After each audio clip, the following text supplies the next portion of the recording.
Olá pessoal, bom dia então. Hoje então é o nosso último encontro do seminário temático sobre direito dos desastres, né? Espero que vocês tenham gostado aí ao longo desse semestre das aulas, né? Eu tentei fazer um seminário bem prático, com coisas assim que a gente vê no dia a dia de trabalho, né?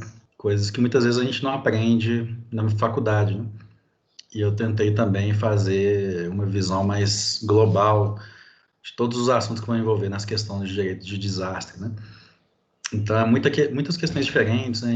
Vai envolver a questão de direito civil, responsabilidade civil, indenização das pessoas atingidas, processo coletivo, direito minerário, direito internacional, direitos humanos, licenciamento ambiental. São muitas coisas diferentes, né? Temas bastante específicos, né? E aí, na verdade, a gente fez 9 encontros, né? Mas se tivesse sido o dobro, eu acho que mesmo assim não teria como esgotar o tanto de coisa que teria para falar, né? Todo encontro nosso, eu preparava alguma coisa para falar, eu falava, nossa, mas isso daqui, não estou falando nem metade do que seria necessário falar sobre esse assunto, né? Mas realmente o tema é muito amplo, né? Mas enfim, eu acho que deu mais ou menos certo para dar uma visão geral sobre esse assunto, né? Lembrando, a gente, só fazendo uma pequena retrospectiva, né? A gente começou analisando o contexto geral desses dois grandes desastres de mineração aqui em Minas Gerais, o desastre da Samarco e da Vale em Mariana e Brumadinho. Eu fiz uma linha do tempo dos dois desastres, analisei os processos que envolvem esses dois, o processo de licenciamento das barragens, né? A gente analisou um pouco sobre o direito minerário, basicamente, e mais especificamente o direito que regula as barragens de mineração. A gente estudou os tipos de barragem de mineração que existem. A gente viu como que essas barragens podem ser licenciadas, né? E o que fazer se tiver irregularidade no procedimento de licenciamento. A gente viu leis mais recentes, né? Como a Lei Mar de Lama Nunca Mais, aqui de Minas Gerais. A gente viu casos de barragens que corromperam aqui em Minas Gerais. A gente viu o que fazer no caso de rompimento de uma barragem. A gente viu questões como as medidas de resposta, prevenção, mitigação, né, padrões e estándares internacionais sobre rompimento de barragens, né, documentos internacionais importantes sobre esse assunto. A gente viu questões como a obrigação de fornecimento de água, fornecimento de auxílio para assistência emergencial para as pessoas atingidas, né, medidas de socorro. Vimos aí questões como auxílio emergencial, né, vimos como que ele está sendo feito em casos como o caso do Rio Paraupeba, o caso do Rio Doce, né? Questão dos cortes do auxílio emergencial. Além das medidas de resposta, a gente viu, né, as medidas jurídicas, né? A gente viu a questão do processo, como que funciona o processo no caso de rompimento de barragem. A gente viu o que a gente chama do microsistema de tutela coletivo, no caso dessas ações civis públicas, né? Após o rompimento. A gente viu aquele conceito que a gente viu de processo coletivo ou estruturante, né? Do Edilson Vitorelli, que ele usa para analisar esse desastre de Mariana, né? E também que a gente pode aplicar também ao de Brumadinho.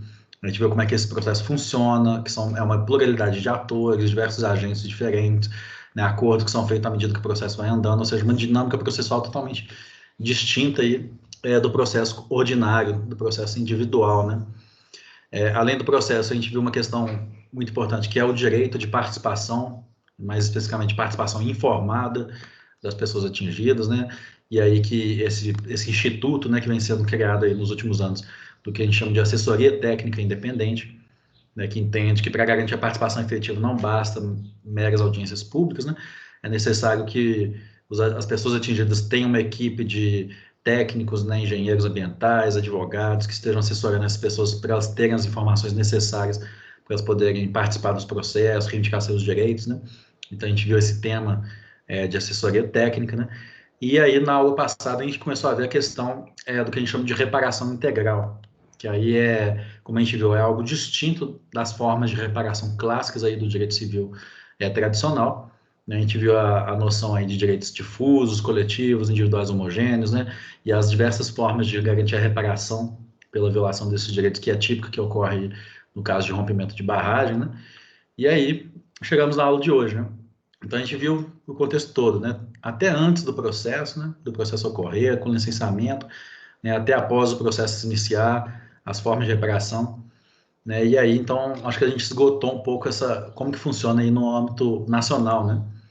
E era até uma dúvida que um dos colegas aí teve no primeiro dia de encontro, né? Ele falou, mas tem como levar esses casos aí para um tribunal internacional, não sei o quê. Eu falei, olha, interessante, vamos incluir esse tema aqui, né? Então, hoje vai ser um dos temas que a gente vai analisar, né? Então, outras formas de reparação que vão fugir da jurisdição nacional do Brasil, né? E aí eu vou analisar uma primeira, que vai ser o que a gente chama de jurisdição extraterritorial, que é quando a gente busca responsabilizar as sócias dessas empresas, caso sejam empresas transnacionais, né, como, por exemplo, a BHP, no caso da Samarco, que é uma empresa do Reino Unido, como que a gente pode fazer para responsabilizar elas no seu país de origem, que é o país da matriz, né? Porque a que está aqui no Brasil é uma mera subsidiária dela, né? E é o que a gente chama de responsabilidade extraterritorial, né? Abrir processos em outros países. Então, esse vai ser o primeiro tópico da aula de hoje. E segundo, a gente vai analisar o que a gente vai chamar de responsabilidade internacional, que aí não é responsabilizar a empresa perante o Poder Judiciário de outros países, mas sim perante tribunais internacionais, né? E aí, no caso, não seria a empresa, mas o próprio Estado brasileiro. Por exemplo, encaminhando um caso aí para a Corte Interamericana de Direitos Humanos, por exemplo, né? Então, esse daí vai ser o segundo tema. E aí eu trouxe alguns adendos aqui que eu acho que seria interessante comentar, coisas que aconteceram aí ao longo desse nosso curso, que eu acho que vale a pena comentar. Primeiro é a nova Política Nacional de Segurança de Barragens, né? Então, durante esse curso nosso, né, inclusive depois da aula que nós tivemos sobre segurança de barragens, né, depois daquela aula foi aprovada a Política Nacional de Segurança de Barragens, né, uma emenda, né, com algumas alterações, e aí eu trouxe aqui algumas das principais alterações dessa lei, né, e, inclusive replicando aí o que existia aqui, o que foi feito aqui em Minas Gerais, né, que é a proibição de barragens a montante, por exemplo, né. Outro adendo que eu queria falar, não sei se vocês estão acompanhando na mídia, né, mas é uma coisa que está ocorrendo aqui também atualmente, que é um acordo que o Estado de Minas Gerais está fazendo com a Vale, né? Então está sendo negociado um acordo, tem saído bastante notícia aí na mídia, no jornal, MGTV, né? E também como é algo que está acontecendo aí enquanto o nosso curso está sendo feito, vai ser um segundo adendo aí para a aula de hoje também, para a gente comentar, né? Bom, vamos lá para o primeiro então, né? Vou compartilhar aqui, que é o que como eu falei, o que a gente chama de responsabilidade extraterritorial. Então, aí são os dois temas aí da aula de hoje, né? A aula final, responsabilidade internacional e responsabilidade extraterritorial. Então, começando aqui, vamos para o primeiro tópico, que é o que a gente chama de responsabilidade extraterritorial, né? Fora do território. E aí, uma sugestão de livro, um livro que eu organizei. Esse livro aqui que chama Direitos Humanos em Empresas, né? Eu sou um dos organizadores, junto com a professora Manuela Roland, lá da UFJF. E a gente analisa justamente isso, né? Como nós podemos responsabilizar as empresas que praticam violações de direitos humanos, né? E onde nós poderíamos responsabilizar elas, né? Qual que é a jurisdição, né, competente para poder julgar essas empresas, né? E a gente analisa em muitos dos temas, dos artigos aqui, vou analisar justamente a questão da responsabilização em outros países. E aí um dos artigos que eu acho que é o mais interessante dessa obra toda, que é esse daqui do André de Carvalho Ramos. Opa, ligando aqui. Gente, só um minuto. Só falar para a pessoa que eu estou no meio de um curso. Só um minuto. Estou na aula. Então, esse artigo do André de Carvalho Ramos, não sei se vocês conhecem ele. Ele é professor da USP, né? Eu acho que ele é um dos maiores autores de direito internacional do Brasil atualmente, né? Eu acho que é um dos autores que mais interessantes, que está escrevendo coisas mais instigantes aí sobre esse tema. Ele é um autor muito renomado na área do direito internacional privado, né? Mas, ao mesmo tempo, ele também é muito conhecido por escritos sobre direitos humanos, né? E esse artigo é interessante porque junta justamente essas duas áreas que ele estuda, né? Que é direito internacional privado e direitos humanos, e ele busca unir essas duas áreas justamente para falar sobre isso que a gente chama de responsabilidade extraterritorial, né? Então, esse acho que é o artigo mais interessante que eu já li sobre esse tema aqui no Brasil, né? Eu tenho a minha dissertação de mestrado também é sobre esse tema, né? Mas eu não recomendo ela muito não, porque não é muito boa, não, né? Tanto que eu nem publiquei. mas também é sobre esse tema. Mas o artigo do André de Carvalho Ramos é muito mais interessante do que a minha dissertação. Então, vamos lá. O que é a responsabilidade extraterritorial, né? A responsabilidade extraterritorial é justamente isso que eu disse, né? Quando a gente busca responsabilizar uma empresa fora do território onde o dano ocorreu, né? Basicamente, de forma simples, seria isso, né? E isso é algo típico, né? Do sistema globalizado no qual a gente vive, né? Porque a gente vive num sistema onde muitos desses danos ambientais, desses desastres ambientais que são causados, eles são causados por empresas transnacionais, né? Às vezes chamadas de multinacionais, né? O termo mais correto seria empresas transnacionais. São empresas que atuam em diversos países, né? O que acontece? Essas empresas muitas vezes atuam em países, né? E a legislação aplicada nesses países é diferente da legislação da sua matriz de origem, né? Então, muitas vezes essas empresas vêm de países desenvolvidos, né? Países que têm uma legislação ambiental, por exemplo, extremamente rígida, né? Como países europeus, a Alemanha, né? E elas atuam, né? Suas subsidiárias costumam atuar, né, na periferia do sistema econômico global, né, que é justamente nos países onde elas vão extrair recursos naturais, né, onde elas vão buscar, né, uma atividade de economia extrativa, muitas vezes. Né. A mineração é tipicamente caracterizada por essa natureza. Né, então, muitas das mineradoras são mineradores de países desenvolvidos, né, países como a Alemanha, países aí como o Canadá, a Austrália, né, e que atuam em países em desenvolvimento ou países subdesenvolvidos. Né. A Vale, aqui no Brasil, ela talvez seja uma exceção, né, porque ela não é uma empresa de um país desenvolvido, né, é de um país em desenvolvimento. Mas mesmo assim, a própria Vale também age sobre essa mesma lógica. Então, por exemplo, se a gente pega a Vale, ela pode ser do Brasil, do país em desenvolvimento, né? Mas ela vai atuar em países subdesenvolvidos, muitas vezes de forma predatória também. Por exemplo, em Moçambique, né, onde a Vale faz exploração de carvão, com uma série de acusações aí de violações de direitos humanos, né? Então, essa lógica, né, essa lógica norte-sul, né, países ricos, países pobres, né, é típica, né, do sistema econômico global, né, e a gente pode perceber isso na organização empresarial e societária dessas empresas. Né. Então, essas empresas vêm de países onde tem uma legislação ambiental muito rígida, né, e vão para outros países onde a legislação ambiental é muito frouxa, né, muito flexível. Né. Um conceito que tem sido usado para isso, né, para explicar essa dinâmica do sistema global mundial, é isso que a gente chama de chantagem locacional. O que é essa chantagem locacional? A chantagem locacional é justamente um termo, né, que tem sido utilizado pela academia para explicar essa dinâmica, que é basicamente o que as empresas dizem para os países em desenvolvimento. Né? Olha, ou você faz uma flexibilização da sua legislação trabalhista, ou eu vou inserir meu investimento em outro lugar. Ou você me dá incentivos fiscais, ou eu vou inserir meu empreendimento em outro local. Ou você, né, acelera aí a concessão de licenças ambientais, ou eu vou inserir meu empreendimento em outros locais. Né? Então, pelo temor da fuga de investimentos diretos estrangeiros, né, muitos países em desenvolvimento fazem essa flexibilização trabalhista, né, tributária e da legislação ambiental para poder tentar atrair investimentos estrangeiros. Né? E aí, essas empresas vão para os países onde elas conseguem ter um maior número de benefícios. Né? Isso é muito claro assim, na dinâmica da maioria das empresas multinacionais. Né? Então, pega, por exemplo, a Fiat, né? Que atua aqui em Betim, né? Ela tinha uma proposta de atuar em outra região, né? Mas aqui ela recebeu isenção fiscal, enfim. Ela vai para o local onde for mais vantajoso para ela. Né? Então, acaba que tem uma certa disputa entre os países em desenvolvimento e países subdesenvolvidos na tentativa de atrair esses investimentos, né, por meio dessa flexibilização trabalhista. Né? Na minha tese de mestrado, minha dissertação de mestrado, eu chamo isso de vácuo jurídico, uma expressão aí de analogia a uma expressão do filósofo Han Jonas, que ele chama de vácuo ético, né? Que ele diz que a sociedade tecnológica promove um vácuo do sistema ético, né? E aí eu digo que a sociedade tecnológica globalizada também traz um vácuo jurídico, que é justamente devido à globalização, né, essa flexibilização de leis, né, da legislação, para a tentativa de atrair empreendimentos. Né? E aí o que acontece? Esses empreendimentos se instalam em locais onde eles vão ter menos, o que a gente chama de accountability, né?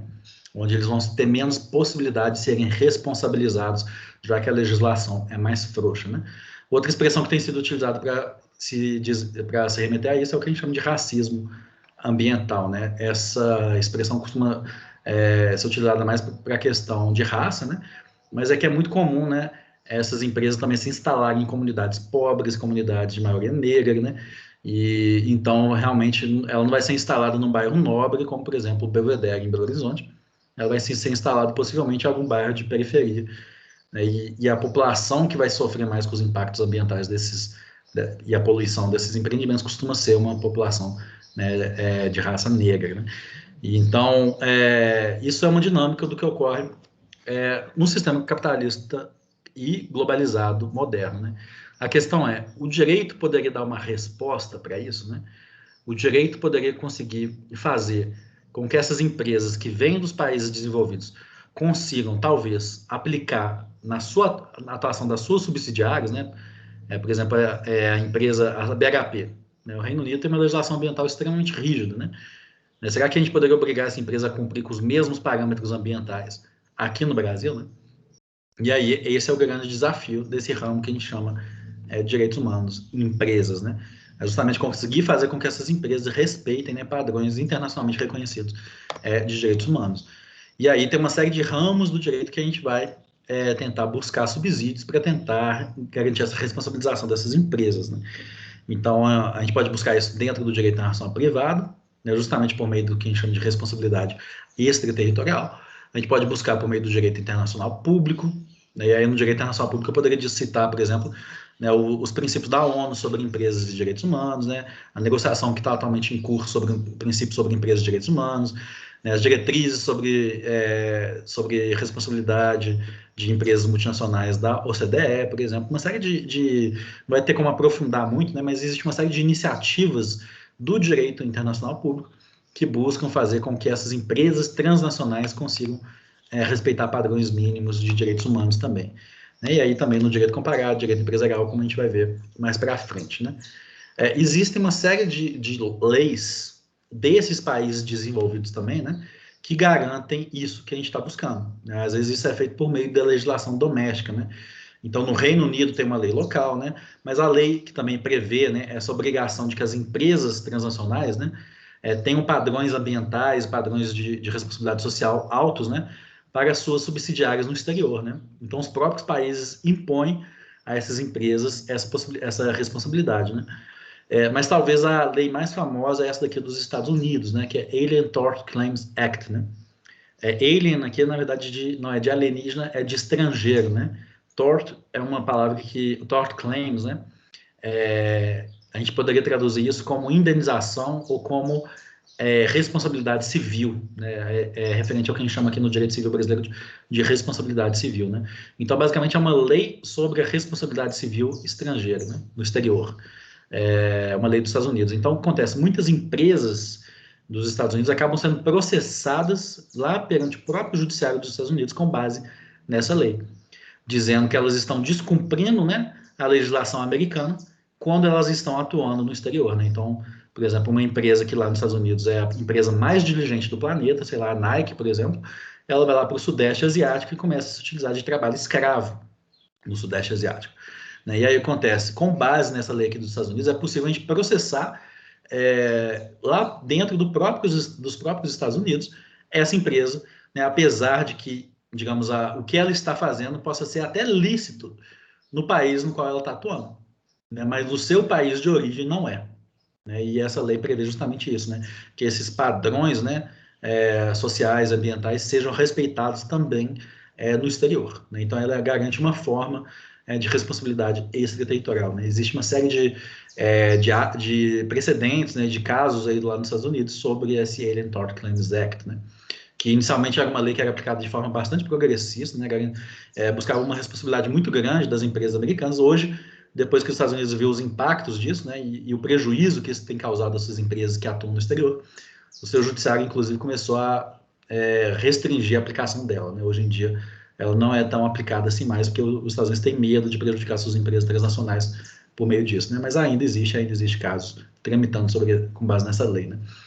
E no Brasil, né? Será que existe alguma coisa nesse sentido, né, para poder garantir essa responsabilidade extraterritorial, ou seja, fazer com que as empresas brasileiras, né, tenham também padrões ambientalmente ou socialmente corretos dentro da sua atuação no exterior, né? E aí eu vou usar um caso como exemplo, por exemplo, o caso da Vale, né? Como eu disse, a Vale tem a sede dela aqui no Brasil, né, lá no Rio de Janeiro mais especificamente, mas tem subsidiárias espalhadas pelo mundo inteiro, né? Então, podemos pegar aí lá na Malásia, lá em Omã, mas eu acho que um dos casos mais paradigmáticos da Vale é o caso de Moçambique, onde é um dos casos onde tem mais acusações aí de violações de direitos sociais, direitos trabalhistas, de perseguição contra lideranças sindicais, né, problemas ambientais da exploração de carvão, né, devido justamente a essa flexibilização. Se a gente acha que a legislação trabalhista já foi flexibilizada muito aqui no Brasil, né, com essa nova reforma trabalhista, imagina então como é que é em Moçambique, né, como que existe essa busca de incentivos fiscais e flexibilização ambiental e trabalhista, né, para atrair essas empresas, né. Então, essa atuação da Vale, por exemplo, em Moçambique, será que a gente poderia responsabilizar, usar a Vale pelos atos de sua subsidiária no exterior, em Moçambique, por exemplo, né? E aí a primeira consideração que a gente faz é que não existe essa regulamentação dessa responsabilidade extraterritorial aqui no direito brasileiro, né? Então, existe alguma previsão de penal extraterritorial, né? Dentro do Código de Processo Civil. Eu poderia ter incluído aqui, não incluí, mas também poderia falar da lei de introdução às normas do direito brasileiro, né, que também prevê regras de conexão para atos praticados no exterior, né? Mas, de forma geral, o que a gente pode dizer é que não existe previsão dessa responsabilidade extraterritorial aqui no Brasil, né? Isso, se for ocorrer, vai ocorrer devido a princípios aí, doutrina de jurisprudência e princípios aí de direito internacional privado, né, em geral, né? Eu vou analisar isso com mais detalhes aqui para frente, né? Mas aí eu trouxe aqui alguns dos poucos dispositivos aí onde a gente vê casos de extraterritorialidade aqui no Brasil, né? Então, por exemplo, o que é extraterritorialidade? É a aplicação da lei brasileira fora do Brasil, né? Ou o juiz brasileiro, né, julgando um caso que ocorreu fora do Brasil também, fora do território da jurisdição nacional, né? Então é isso que a gente vai chamar de jurisdição extraterritorial, né? Ou jurisdição fora do território, né? A regra geral da jurisdição é que a jurisdição é territorial, né? Você tem jurisdição sobre o território do Brasil, do Estado, né? A exceção é a extraterritorialidade da jurisdição, né? Então, em alguns casos, né, o juiz vai poder ter jurisdição sobre atos praticados fora do território brasileiro, né? E aí, o limite, né, extremo disso, né, digamos, a terceira hipótese, né, seria o que a gente chama de jurisdição universal. A jurisdição universal significa dizer que o juiz brasileiro pode julgar qualquer ato praticado por qualquer pessoa em qualquer lugar do mundo, né? E isso existe hipótese também de jurisdição universal, né? Mas a extraterritorialidade ela está meio que no meio termo entre a jurisdição territorial e a jurisdição universal, né? Por quê?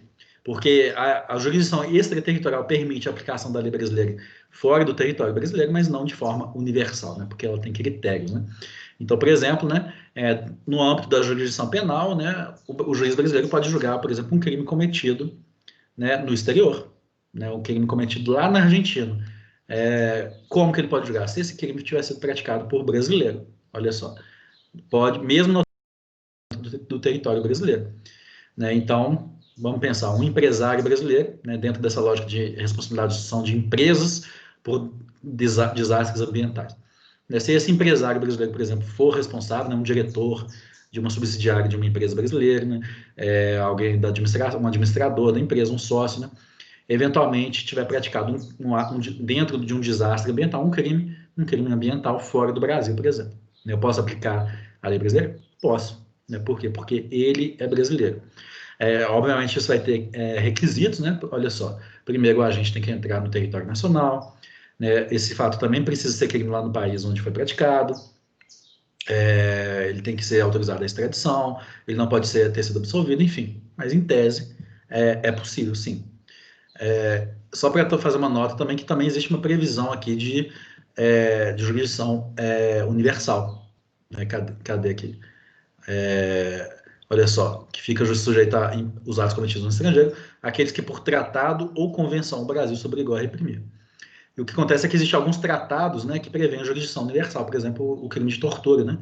O artigo 6º da tortura prevê a jurisdição universal, né? Ou seja, né, se um argentino praticar crime de tortura na Bolívia contra cidadão do Chile, ou seja, a princípio não teria nenhum elemento de conexão com o Brasil, né, mas se ele colocar o pé no território brasileiro, ele pode ser punido, sim, porque devido a uma previsão em tratado, né? A gente também tem algumas previsões de jurisdição extraterritorial no Código Civil, no Código de Processo Civil, né?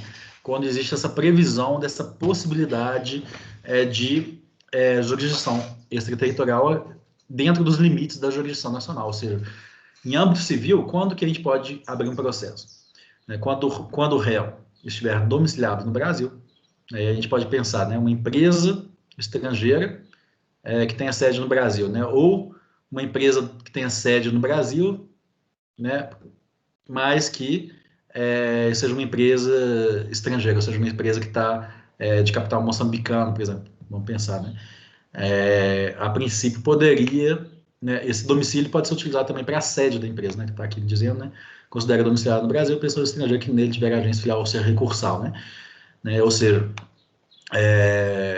se uma empresa sediada no Brasil tiver domicílio no Brasil, talvez essa empresa também possa ser processada no Brasil, né? Qual que é o problema da gente conseguir fazer a aplicação da responsabilidade extraterritorial aqui? Então, se a gente pega esse caso da Vale, por exemplo, né? A gente tem a sede da Vale aqui no Brasil, no Rio de Janeiro. Mas a Vale Moçambique, a subsidiária dela, na verdade, ela é constituída como uma personalidade jurídica autônoma, cuja sede é Maputo, né? Moçambique. Então, é difícil a gente aplicar esse inciso primeiro para poder responsabilizar essa empresa, porque a sede da subsidiária costuma ser fora do Brasil, né?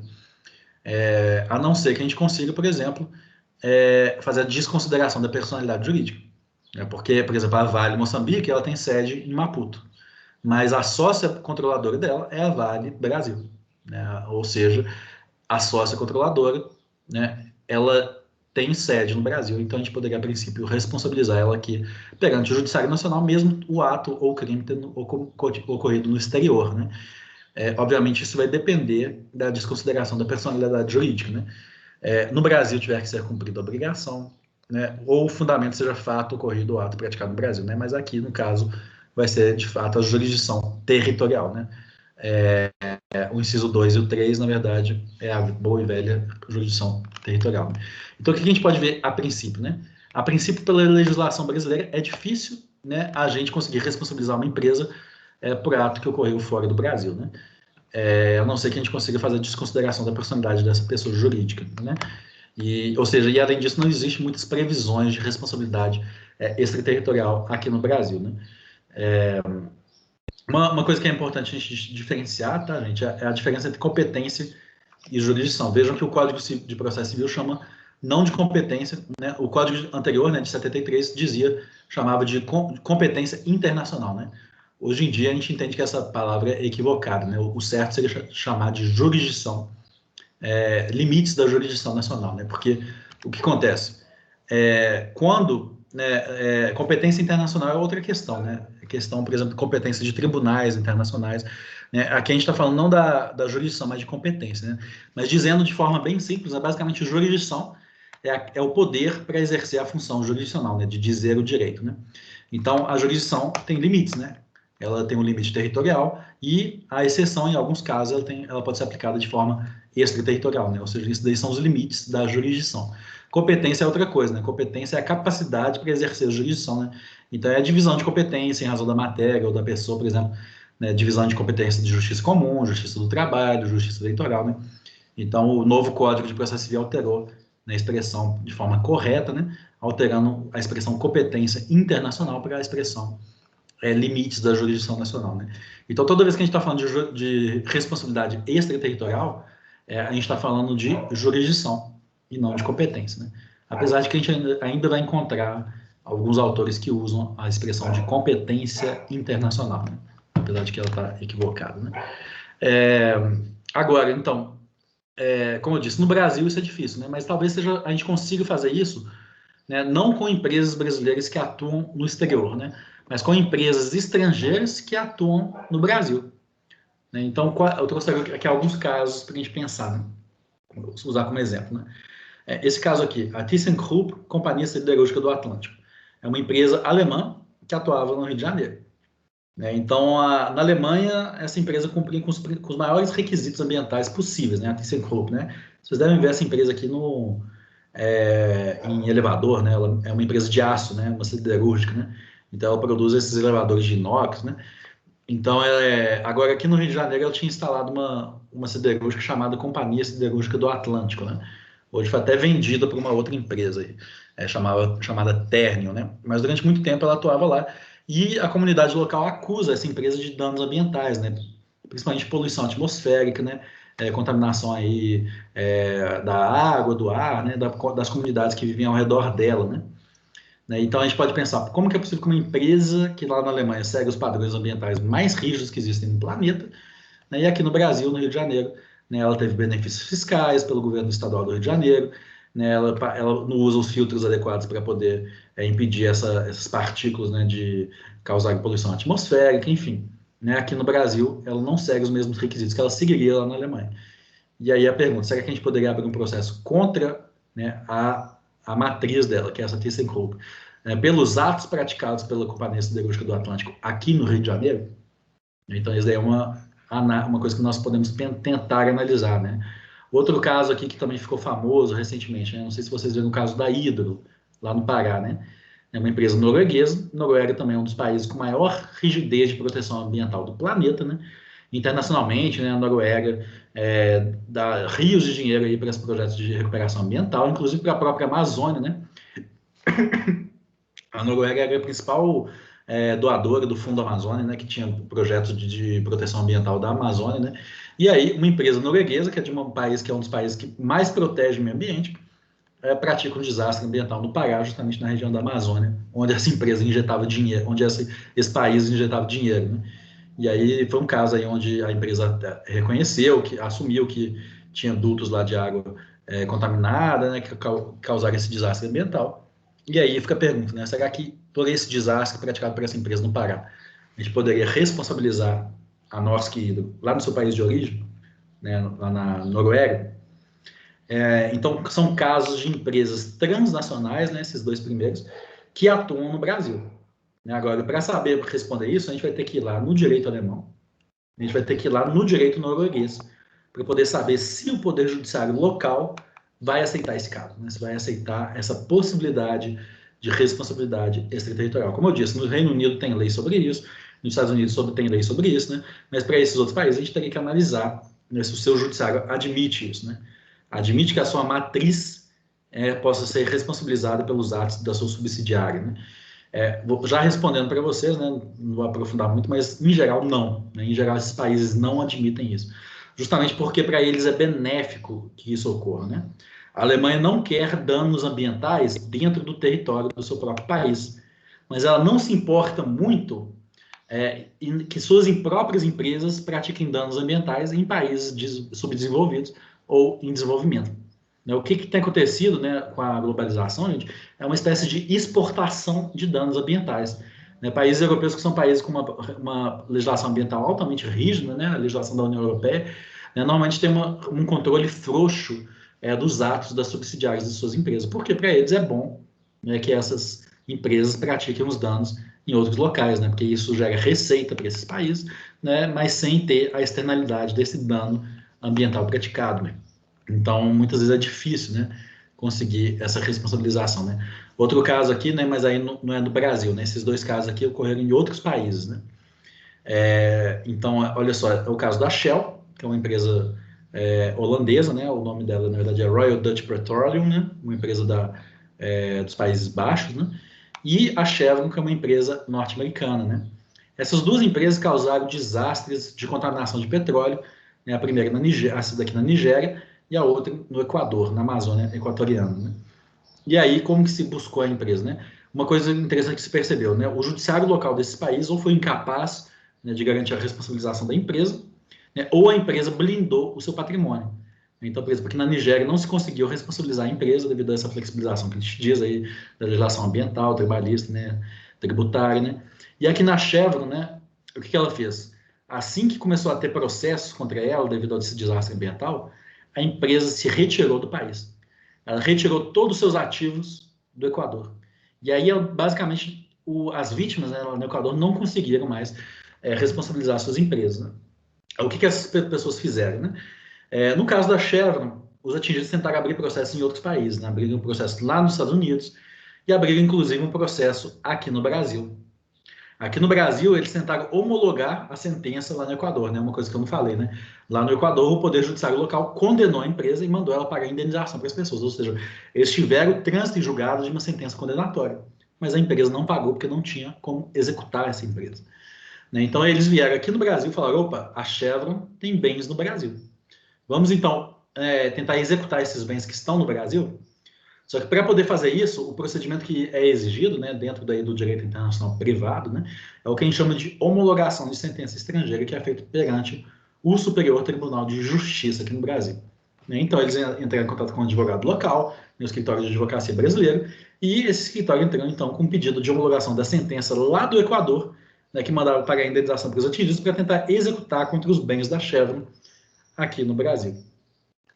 Esse caso, o STJ negou o pedido de homologação de sentença, então, negando também o direito dos atingidos de receber indenização com base nos bens que se encontravam aqui no Brasil. A gente vai ver mais para frente por que o STJ negou. É uma teoria que a gente chama de forum non conveniens, né? Mas a gente vai ver por que isso ocorre, né? Mas é um dos impedimentos para a gente conseguir buscar a responsabilidade extraterritorial, né? Outro caso foi o da Shell, né? Como eu disse, ocorreu lá na Nigéria. Dois processos, né? Um na Holanda, né? E um nos Estados Unidos também. Né? Ou seja, porque era uma empresa holandesa, mas que também tinha bens lá nos Estados Unidos, né? Então vejam que esses casos, né? Essa possibilidade de aplicação de responsabilidade extraterritorial nem sempre, né, significa um processo no país de origem da empresa. Né? Por quê? Porque aqui era uma empresa americana e eles tentaram homologar a sentença no Brasil. E aqui era uma empresa holandesa, mas eles tentaram homologar a sentença lá nos Estados Unidos, né? Ou seja, pode ser que eu tente buscar essa responsabilidade em outros países, países terceiros.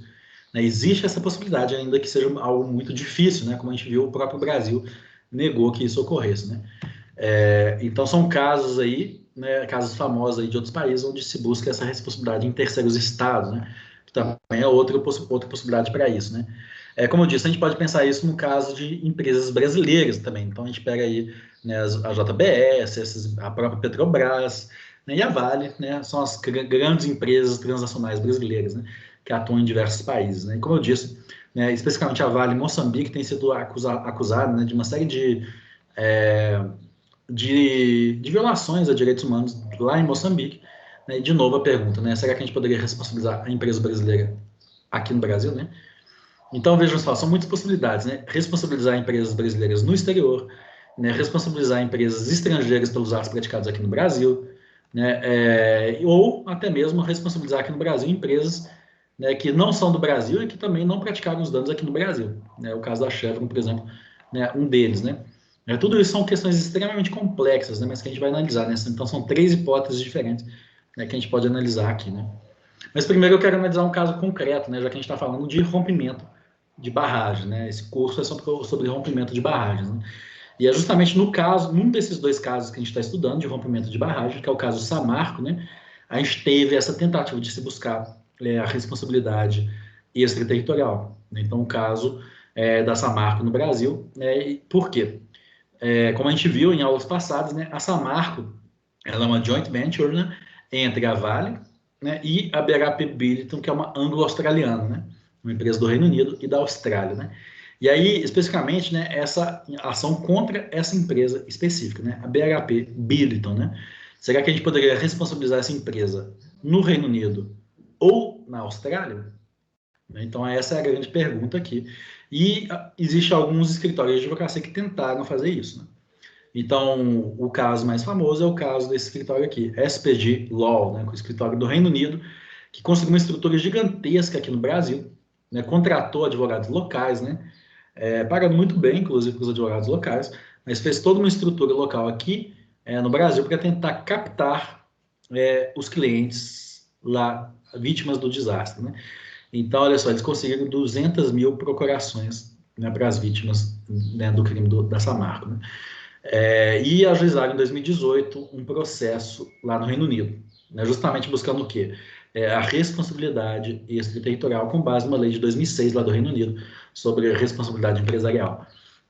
Recentemente, olha só, esse mês agora, né, enquanto a gente estava dando aqui o curso, né, do dia 9 deste mês, né, a Justiça Britânica extinguiu a ação sem resolução do mérito. Ou seja, ela não aceitou a possibilidade de responsabilidade extraterritorial, né, da BHP então, pelos atos praticados pela sua subsidiária, Samarco, aqui no Brasil. Né? Então, a gente vai ver com mais detalhes isso mais para frente. Né? Então, esse aqui é o site desse escritório, SPG Law, né? Esse é o marketing que ele faz, né? Olha, você tem os melhores advogados do mundo ao seu lado, né? Esse escritório é um escritório que, normalmente, quando tem um caso de grande desastre, né, ele cai lá de paraquedas, né, e coloca advogados locais para atuar nos casos, né, e fala, ó, vamos levar seu caso para outros países, né? Vamos levar seu caso para o Reino Unido, para outros países do mundo, né? E essa é a bandeira desse escritório, né? Eu acho que é um pouco de oportunismo, né? Uma espécie de abutre, né? Quando tem um desastre, as vítimas que perderam tudo, eles vão lá, né, e baixam lá para tentar conseguir, né, captar como cliente, né?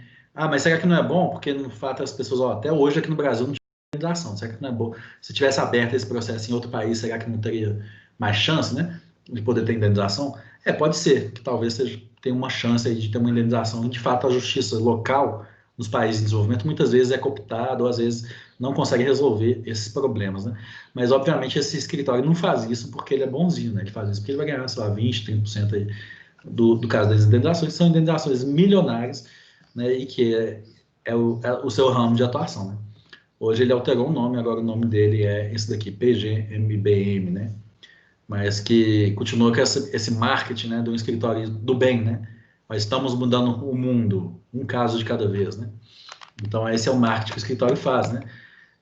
Aqui umas notícias, né, de quando essa ação foi ajuizada, né? Então, esses daqui são os advogados do escritório, né? Inclusive, eu conheço alguns advogados lá que eles formaram lá na UFMG, foram colegas meus aí de mestrado, né? Conheci alguns deles. Mas, inclusive, o escritório, ele baixa nos países no qual ele vai atuar e contrata advogados locais e paga, inclusive, muito bem para esses advogados, né? Então, imagina, um advogado que atua com direitos humanos normalmente não recebe muito bem aqui no Brasil, não consegue viver disso, né? Normalmente faz as coisas voluntárias, pro bono, esse escritório chega e fala, ó, te pago 5 mil reais, 10 mil reais para você trabalhar para mim. Então, eles entraram com essa ação de 25 bilhões de reais contra o BHP lá na Inglaterra, mas o juiz negou, né? Então, trouxe aqui a notícia desse mês, onde a justiça do Reino Unido diz que não é competente para julgar essa ação. Né? Então, na verdade, eles captaram as procurações de 200 mil pessoas e não conseguiram aí que a justiça fosse para frente, né? Uma nota jurídica no site deles dizendo, então, que eles vão recorrer, que eles vão entrar com recurso de apelação, né? Mas que eles pretendem recorrer da decisão. Enfim, vamos ver o que isso vai dar, né? Mas o que eu acho interessante é que inclusive esse escritório estrangeiro, né, que está atuando aqui no Brasil, tem sido processado aí por representação na própria Ordem dos Advogados do Espírito Santo por captação irregular de clientes, né? Então, como que eles conseguiram esses 200 mil procurações, né? Não foi, né, dentro das regras de marketing da OAB, né? Teve denúncias de que os advogados locais contratados por esse escritório estavam andando lá na rua, né, em Colatina, né, com um carro de som, né, com um megafone dizendo processe a Samarco, vamos abrir um processo no Reino Unido, vamos conseguir sua indenização, entre em contato com a gente, assine uma procuração, né, o que obviamente é totalmente vedado pelas normas de captação de clientes da OAB, né, então abriram processos contra ele sobre captação ilícita, né. Mas é até uma coisa complicada porque a OAB, tinha gente na OAB a favor desse escritório, porque ele pagava muito bem para os escritórios locais, né? Existe uma certa cooptação, né? Enfim, né? Se é bom ou ruim, não sei, mas que é complicado, que é estranho, né? Com certeza, né? Não sei se esse é o melhor caminho para buscar justiça e reparação para as vítimas, né? Mas esse é o marketing desse escritório. Esse escritório é o escritório, um dos escritórios maiores do mundo, especializados nisso que a gente chama de responsabilidade extraterritorial. Né?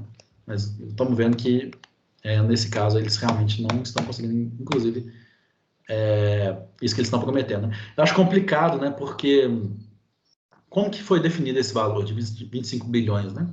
Quanto que cada atingido vai receber?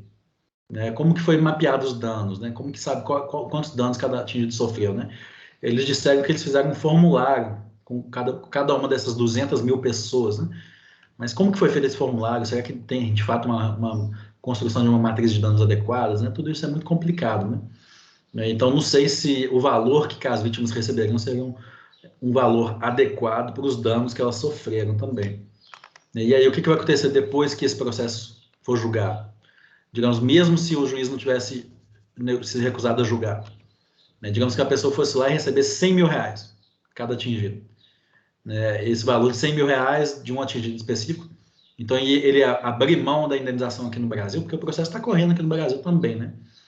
Então, será que uma sentença favorável na Inglaterra, né, poderia gerar coisa julgada aqui no Brasil, né? É possível que sim, né? É possível que isso pudesse ser homologado aqui no Brasil, né? É possível que isso gerasse lispendência, né? Lispendência não, né? A gente vai ver mais para frente, mas é complicado que, né, isso seja feito por um escritório de advocacia.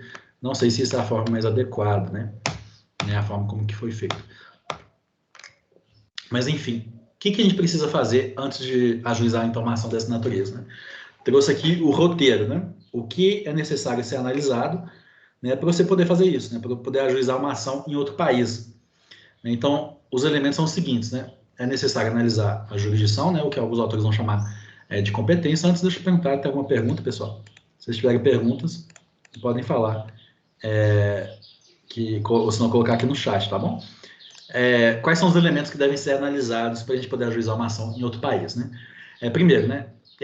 Você vai ter que ser um advogado internacional, você vai ter que ter contatos no exterior, né? Porque você vai ter que conhecer o direito estrangeiro, né? Então, não basta ser você aqui no Brasil para ajuizar essa ação, você precisa ser você dentro de um grande escritório internacional ou com sócios em outros países que possam fazer esse tipo de ação.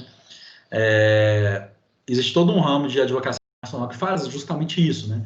Só que normalmente com questões mais complexas, né? Por exemplo, um contrato de importação e exportação, né? Então, por exemplo, aqui no Brasil mesmo tem escritórios, aí, por exemplo, pega o Xenô Advogados aqui em Belo Horizonte, por exemplo. É um escritório especializado em atuação Brasil e França, né? Então, por exemplo, eles mexem com o contrato de importação entre o Brasil e a França, né? E aí eles, com certeza, sabem muito bem, né, como ajuizar uma ação em outro país, né? Então, se tiver uma violação de um contrato internacional de investimento ou de comércio entre o Brasil e a França, eles vão saber, né, ajuizar uma ação lá na França sem problema nenhum, né? Então, mas normalmente é necessário você ter esse conhecimento não só do direito brasileiro, mas também do direito francês, né? Por exemplo, nesse caso, que é o do direito estrangeiro, né? E quais são os passos que você deve fazer para poder fazer essa análise dessa possibilidade de ajuizar uma ação? Primeiro, é a análise do que a gente chama de análise da jurisdição, né? Ou de competência internacional, né? Mas é aquilo que o nosso Código de Processo Civil chama de limites da jurisdição nacional.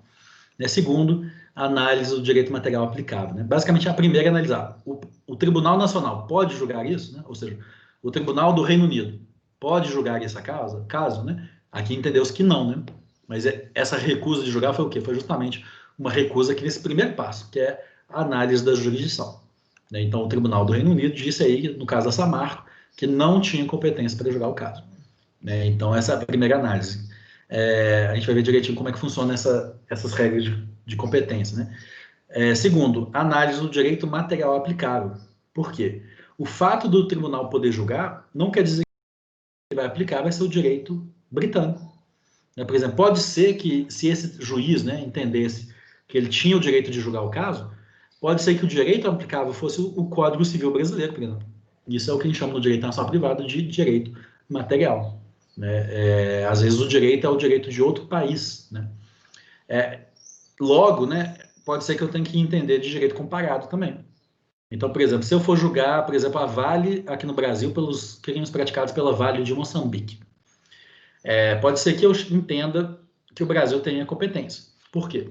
Porque, digamos aqui, o réu está domiciliado no Brasil. Aí eu coloco lá, a Vale está domiciliada no Brasil. E ela é a controladora da Vale Moçambique, logo eu consigo fazer desconsideração da personalidade jurídica e vou processar ela, então, aqui no Brasil. Beleza. Isso é o quê? Isso é a análise da jurisdição, né? Que limites da jurisdição. Então, se eu entender que esse ato possa ser julgado no Brasil, não quer dizer que eu vou aplicar o Código Civil brasileiro. Pode ser que eu aplique, né, o Código Civil de Moçambique. Por quê? Porque foi lá que os atos foram praticados, né? Então, eu vou ter que entender de direito comparado moçambicano. Inclusive, tem um escritório aqui em Belo Horizonte que é especializado em direito de Moçambique, inclusive. Chama Bernardes Advogados, né? Eles mexem mais com comércio, investimentos, mas eles também entendem de direito moçambicano, por exemplo. Existem muitos escritórios especializados em países específicos, né, aqui no Brasil. Além disso, eu preciso entender de normas de direito internacional público, né? Principalmente tratados internacionais de direitos humanos, né? Eu já citei alguns, né? As normas aí da ONU sobre empresas de direitos humanos, né? Elas vão ser aplicadas aqui também nesse caso, né? Eu preciso entender de direito empresarial e societário, porque muitas vezes, né? Eu preciso entender sobre a questão do controle acionário. Por exemplo, eu poder responsabilizar a matriz pelos atos de seu subsidiário, né? Alguns países exigem que eu saiba o controle, que ela tenha de fato o controle efetivo daquela empresa, né? Ou que tenha ocorrido fraude ou abuso de direito de personalidade jurídica, né? O que nos Estados Unidos eles chamam de piercing of the corporate veil, né? Na Alemanha, onde essa teoria surgiu, né? Eles chamam de Durchgriffhaftung, né? Que é basicamente a desconsideração da personalidade jurídica. Então, esses são os passos a serem analisados, né? Então, primeiro, vamos um por um, né? Análise de jurisdição ou de competência, né? Como que isso funciona, né? Regra geral no direito internacional privado, e aqui é especificamente uma questão do direito internacional privado, né? Vocês já tiveram essa disciplina, né? Direito internacional privado na faculdade, né? Mas são as regras de competência ou de jurisdição do direito internacional privado, né? E aqui tem duas regras que nós podemos aplicar. A primeira regra é o que a gente chama de lex fori, né? Ou seja, significa dizer que para eu poder analisar se aquele país tem competência ou não para julgar, né, eu preciso analisar as regras do foro, né, as leis do foro, ou seja, as leis do local onde a ação foi ajuizada. Então, ou seja, para eu poder analisar se a justiça britânica pode, então, julgar esse caso, eu preciso analisar as regras de competência do próprio Reino Unido, né, que é uma lei empresarial lá de 2006, né, que analisa isso. Se eu vou analisar se os Estados Unidos podem julgar um caso, né, ou seja, se o juiz norte-americano pode julgar um caso, eu preciso analisar a lex fori, ou seja, a lei do foro, que no caso aqui eu já trouxe, né, essa Alien Tort Claims Act, que permite esse tipo de ação, né. Se eu for analisar se eu posso julgar isso no Brasil, eu preciso analisar as leis do foro, né, e aqui eu trouxe também, se for um caso penal, as leis de foro são essas, né, as hipóteses de extraterritorialidade, se for caso civil, as leis de foro são essas daqui, né, que é bastante limitado, inclusive, né. Ou seja, eu sempre preciso analisar se as leis daquele país permitem responsabilizar uma empresa daquele país pelos atos praticados fora daquele país. Então, a lex fori é o que vai determinar, né, se esse juiz tem competência ou não, né, as normas da Constituição daquele país, as normas processuais daquele próprio país. Né, o que acontece muitas vezes, né, esse foro, né, é rejeitado, né, essa possibilidade de julgar o caso pelo que a gente chama de foro non conveniens, né, o que significa basicamente que o foro não é conveniente, né. O que significa dizer isso? Significa dizer que a Justiça Nacional entende que ela não é a mais adequada para julgar aquele caso. Né? Então, é o que ocorreu, por exemplo, no caso que eu citei, o caso da Chevron. Né? Tem até esse documento aqui muito interessante, produzido pelo Centro de Direitos Humanos e Empresas aqui do Brasil, que é justamente analisando esse caso da homologação do caso Chevron no Brasil. Né? Lembrando, esse caso da Chevron é um caso de uma empresa dos Estados Unidos que praticou um crime ambiental no Equador, teve a sentença condenatória no Equador, né? Ou seja, perdeu o processo, mas a empresa blindou todo o seu patrimônio e ela, então, não conseguiu ser executada, não foi possível executar ela no Equador. Os ativos da empresa tinham bens aqui no Brasil e vieram aqui para o Brasil abrir um processo. Né? E entraram, então, com um processo de homologação lá da sentença do Equador aqui no Brasil. O que o STJ disse nesse caso? E aqui esse artigo vocês vão ver, vai analisar isso com mais detalhes, né? Mas basicamente o STJ disse, né, que o foro não era conveniente, né?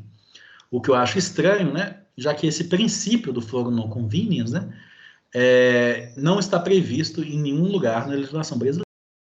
Não obstante, eles aplicaram ele. Eles disseram, né, o foro brasileiro não é mais conveniente porque o ato não ocorreu aqui no Brasil, né, e a empresa não é uma empresa brasileira, né, alegando então que é mais conveniente, digamos, que esse processo seja ajuizado em outro país, como por exemplo os Estados Unidos, que é o país da sede da empresa, né, ou o Equador, que é o país onde o dano ocorreu, né, enfim, né, o STJ alegou esse princípio, né, o que eu acho que é uma coisa muito, como é que fala, decepcionante, porque basicamente a aplicação desse princípio vai basicamente dizer que a empresa está blindada, então, coloque bens no Brasil, né, se você descumprir a obrigação em outros países, né, pode deixar que seus bens não serão executados aqui no Brasil. Né. A justificativa disso é o que a gente chama de vedação do que a gente chama de fórum shopping, né? Fórum shopping em inglês significa a compra de foro, né? Como se você fosse no shopping e comprasse, né, o foro que você acha mais adequado. Ou seja, não consegui processar no Brasil, vou para a Argentina. Não consegui processar na Argentina, vou para o Chile. Não consegui processar no Chile, vou para o Paraguai, né? Ou seja, eu vou indo de país em país, né? Já que não existe uma cláusula de foro, né? Ou seja, não existe nenhuma norma que determine, ó, o único foro competente para julgar é o foro de tal país, né? E faz com que seja possível ajuizar o mesmo processo, né, em diversos países ao mesmo tempo, né? Para vedar isso que a gente chama de fórum shopping, né, os tribunais às vezes aplicam essa noção do foro que não é conveniente, né? Mas eu entendo que não tem base legal para isso que o STJ fez. Nada impede que essa sentença seja homologada, né? Essa sentença não viola, né, normas de ordem pública do direito brasileiro. Pelo contrário, eu acho que o que viola as normas de ordem pública, né, que é justamente a única forma de impedir a homologação de uma sentença, é se ela violar a ordem pública, né? O que viola é que os atingidos fiquem sem reparação, né? Viola o direito de acesso à justiça e viola o direito aí de reparação das pessoas atingidas, né? Mas, enfim, o STF se recusou a homologar essa sentença. Eu entendo o contrário, né? Eu entendo que não existe base jurídica e legal para impedir essa homologação, né? Já que não existe lei nenhuma brasileira que prevê esse princípio do foro non conveniens, né? Dizendo, ou seja, só será homologada, né, a sentença estrangeira que for conveniente, ou seja, que tiver adequação à realidade, né, que os fatos tiverem conexão com o Brasil. Não, em nenhum momento, né, a legislação brasileira sobre a homologação de sentença diz isso, né? Então, no meu caso, eu entendo que o STF, nesse caso, eu entendo que o STF inventou esse princípio. Mas, enfim, isso é uma barreira, né, que a gente tem que levar em consideração, inclusive, para casos futuros, né? Se existe esse precedente aqui do STJ, né? E isso pode ser uma forma de blindagem patrimonial de empresas para o futuro aqui no Brasil e que tem que ser pensado aí se a gente for, né, buscar a responsabilidade extraterritorial aqui no Brasil, né? Uma vez analisada essa questão, digamos que o STF não tivesse feito isso, ele tivesse feito, beleza, vamos homologar essa sentença, né, não podemos executar isso aqui no Brasil. Ou seja, ou se não, por exemplo, né, eles digam, olha, podemos processar a Vale no Brasil pelos atos da Vale lá de Moçambique, né? Ou seja, superada essa primeira questão, que é a questão da jurisdição, a gente passa para a segunda questão, que é a análise do direito material aplicável, né? Que eu não trouxe o artigo 9º da LINDB, né? Mas, de novo, nós não temos regras, né, no direito internacional privado brasileiro, né, de direito material aplicável no caso de atos ilícitos, né? Ou seja, que é o caso, por exemplo, do rompimento de uma barragem, danos de mineradores, né, danos praticados por empresas, né? Não existe regra sobre isso no Brasil, como existe, por exemplo, nos Estados Unidos, né, que tem aqui, né, o ACTA, né? Não existe nenhuma norma que fala sobre qual é o direito aplicável nesse caso. Aí fica a pergunta, qual que será o direito aplicável, né? O artigo 9 da LINDB, né, que é o único que vai falar sobre direito das obrigações, né, que é um ramo aí do direito civil, ele foi construído para pensar para os contratos, né? Ele prevê o princípio que a gente chama lex loc contractus, né? Que é basicamente a obrigação, né, será aplicada para as obrigações a lei do local onde elas foram constituídas, né? Ou seja, se você assina um contrato na Argentina, né, e busca executar esse contrato no Brasil, aplica-se nesse contrato a lei da Argentina. Então, se você tem uma empresa de importação e exportação, assina um contrato de compra e venda lá na Argentina, e a empresa argentina descumpre esse contrato, você pode até ajuizar essa ação no Brasil, mas o juiz brasileiro vai aplicar o Código Civil da Argentina para julgar o processo. É o que está previsto na própria lei de introdução às normas do direito brasileiro. Isso é um princípio geral do direito internacional privado em geral, né? Lex loc contractus, né? Agora, será que a gente poderia utilizar isso como analogia, né? Se o contrato é uma obrigação e aplica-se a obrigação no local onde elas foram constituídas, né? Será que a gente poderia aplicar também para os atos ilícitos, né? O local onde eles ocorreram, né? Isso é um princípio aí que, do ponto de vista da doutrina, né, é defendido pelos autores brasileiros desde aí do início pelas primeiras obras de direito internacional privado, todos eles defendem esse princípio, né? Que é basicamente a noção, dentro dos atos ilícitos aplica a lei do local onde os atos ilícitos foram praticados, né? Então, os primeiros autores aí de direito internacional privado do Brasil defendem isso, né? Em outras palavras, né? Se o ato ilícito foi praticado no Brasil, aplica-se a legislação brasileira. Se o ato ilícito foi praticado lá em Moçambique, aplica-se a legislação moçambicana, né? Então, na doutrina existe um certo entendimento de que esse é o princípio que se aplica no caso de atos ilícitos, né? Em outras palavras, gente, se a justiça brasileira entender que ela pode julgar, por exemplo, um caso, né, de ato praticado pela Vale, lá de Moçambique, aqui no Brasil, né, o juiz brasileiro poderia até julgar o caso, ele teria jurisdição, mas ele deveria aplicar, né, o direito civil de Moçambique para julgar o caso, o que é algo bastante complexo. Por quê? Porque vai envolver um conhecimento do que a gente chama de direito comparado. Ou seja, o juiz que vai julgar o caso, pode ser que ele tenha que entender não só de direito comparado, do direito nacional, mas também de direito comparado. E a aplicação do direito comparado dentro do direito brasileiro, né, existe essa previsão, né, a própria lei de introdução às normas do direito brasileiro prevê essa possibilidade, né, mas esse direito comparado também é uma nota, ele deve ser provado, né, pela parte que alega, né, então esse é outro princípio aqui, né. Então, se esse caso fosse julgado pelas normas, por exemplo, de Moçambique, né, ele incumbe a parte que está alegando esse direito estrangeiro de moçambicano, né, de provar a existência desse direito, né, porque o juiz não tem obrigação de conhecer o direito estrangeiro, né. No caso, por exemplo, da Samarco, né, se esse juiz tivesse se recusado a julgar a ação, pode ser que ele tivesse que aplicar o direito brasileiro nessa ação, o que também é algo complexo, né? Ou seja, o juiz brasileiro vai aplicar não a legislação britânica, mas o Código Civil brasileiro, né? Ou a Lei de Ação Civil Pública brasileira, né? O que é algo bastante complexo também, né? De ser feito, né? Mas é possível. Além disso, gente, as normas de direito internacional público, né? Eu vou acelerar um pouco, porque senão a gente não consegue falar de tudo, né?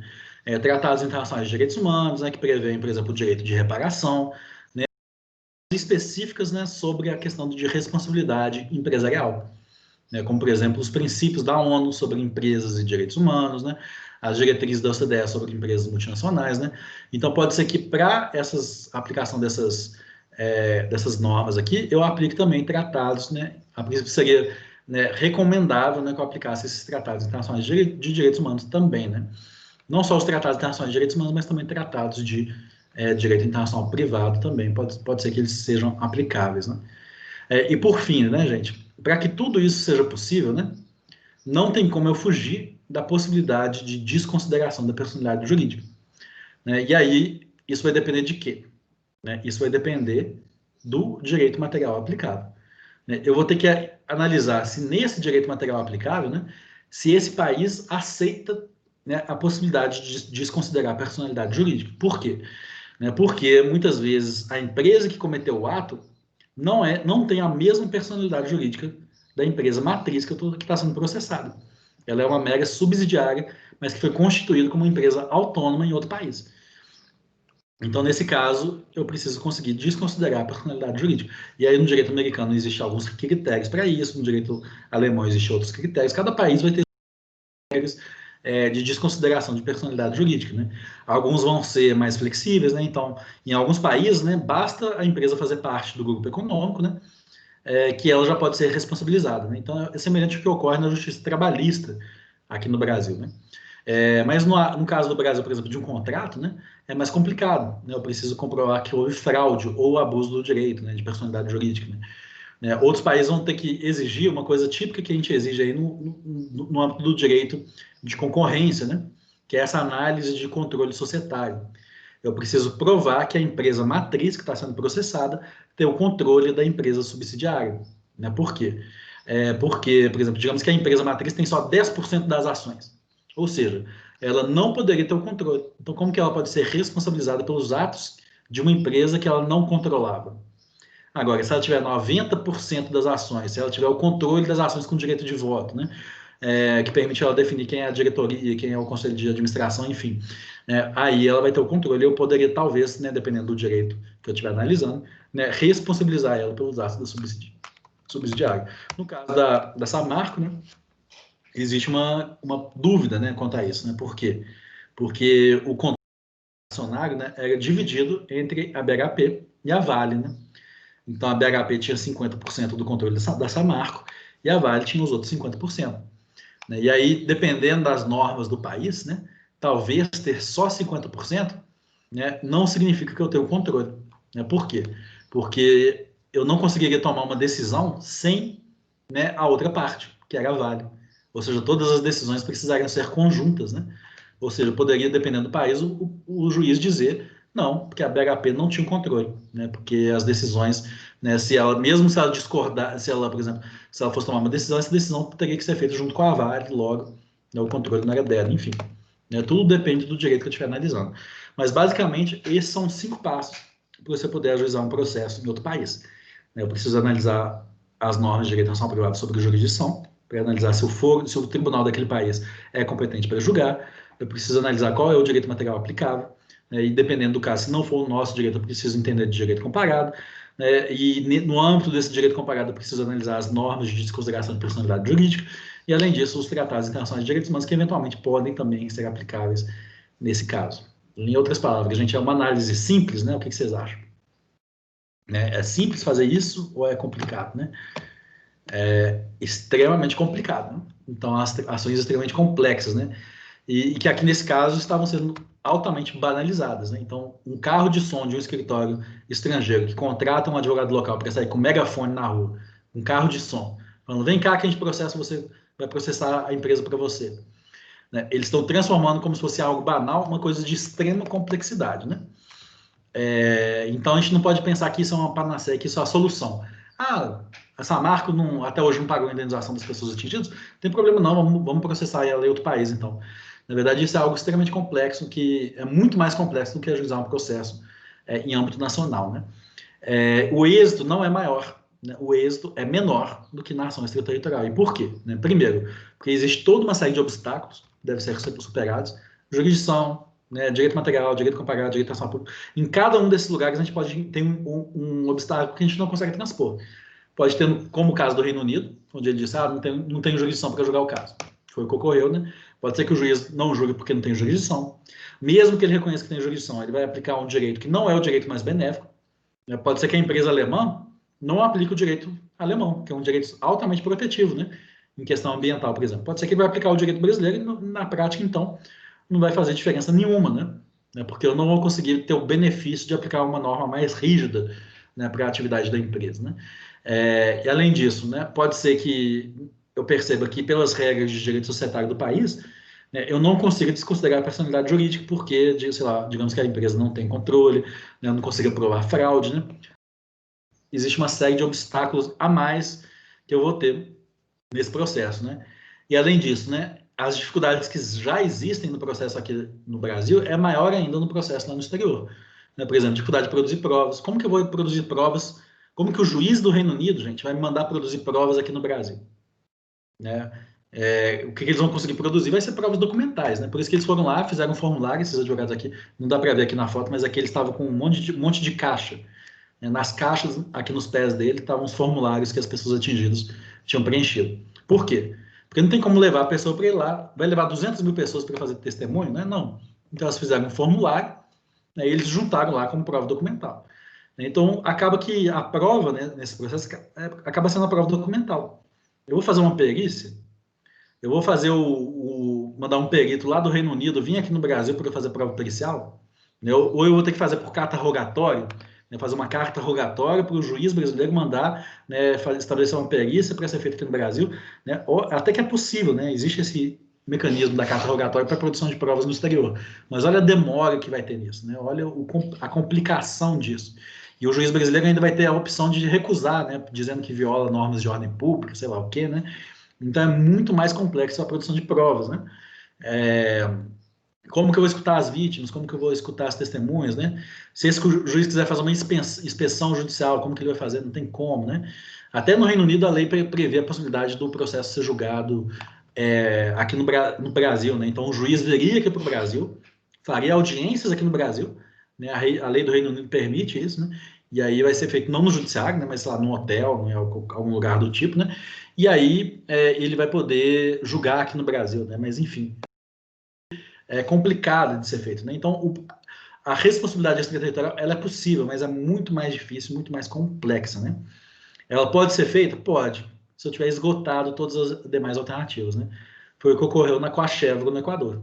Né? Os atingidos entraram com a ação, tiveram uma sentença condenatória, transitou em julgado, e na hora de executar ela, né, a Chevron retirou todos os seus ativos do país.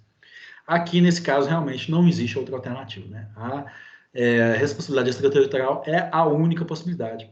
E mesmo assim vai ter pouca chance de sucesso, foi o que ocorreu no Brasil. Mesmo assim, mesmo esgotando os recursos na jurisdição nacional, eu vou ter que ver que se o país no qual eu estou tentando executar aquela sentença aceita isso. Né? E aqui no caso do Brasil, o STJ não aceitou. Né? Em outras palavras, responsabilidade extraterritorial é algo possível, muito complexo e a chance de êxito é muito baixa, né? Mas ela é algo possível. Né? Com isso, a gente termina esse tema, então, gente, responsabilidade extraterritorial. Né? Se vocês tiverem alguma pergunta que vocês gostariam de fazer, né, a gente passa para o próximo tema, que é responsabilidade internacional. Né? Alguém gostaria de fazer alguma pergunta, pessoal?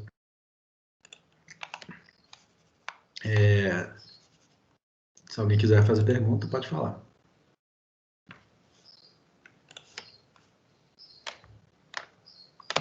É complexo, né, pessoal? Mas espero que vocês tenham conseguido ter uma visão geral do direito aplicável. Qualquer coisa, eu recomendo esse artigo aqui, do André de Carvalho Ramos, né? Eu tenho ele em PDF, se quiser, eu mando para vocês. Responsabilidade internacional, gente. Apesar do nome parecer, são duas coisas diferentes, né? Então, o que é responsabilidade internacional, né? Então, como a gente viu, a responsabilidade extraterritorial, a gente estava falando de uma responsabilidade perante o poder judiciário doméstico, né? Só que de países estrangeiros, ou seja, essa responsabilidade aqui, ela vai ser regida pelo direito interno. Ou seja, vai ser um processo, como um processo que está tramitando aqui no Brasil, só que vai ser perante o poder judiciário de outro país. Né? Isso é o que a gente chama de responsabilidade extraterritorial. Mas agora, o que é responsabilidade internacional? Ela vai ser não perante o direito interno de outro país, mas perante o direito internacional. Né? E aí, especificamente, a gente está falando ou de tribunais internacionais, né, ou de organizações internacionais, né, organismos internacionais, ou organizações intergovernamentais, né, e órgãos dentro dessas organizações. Né? Por exemplo, a ONU, né, por exemplo, a OEA, que é a Organização dos Estados Americanos. Né? Normalmente são órgãos de direitos humanos. Né?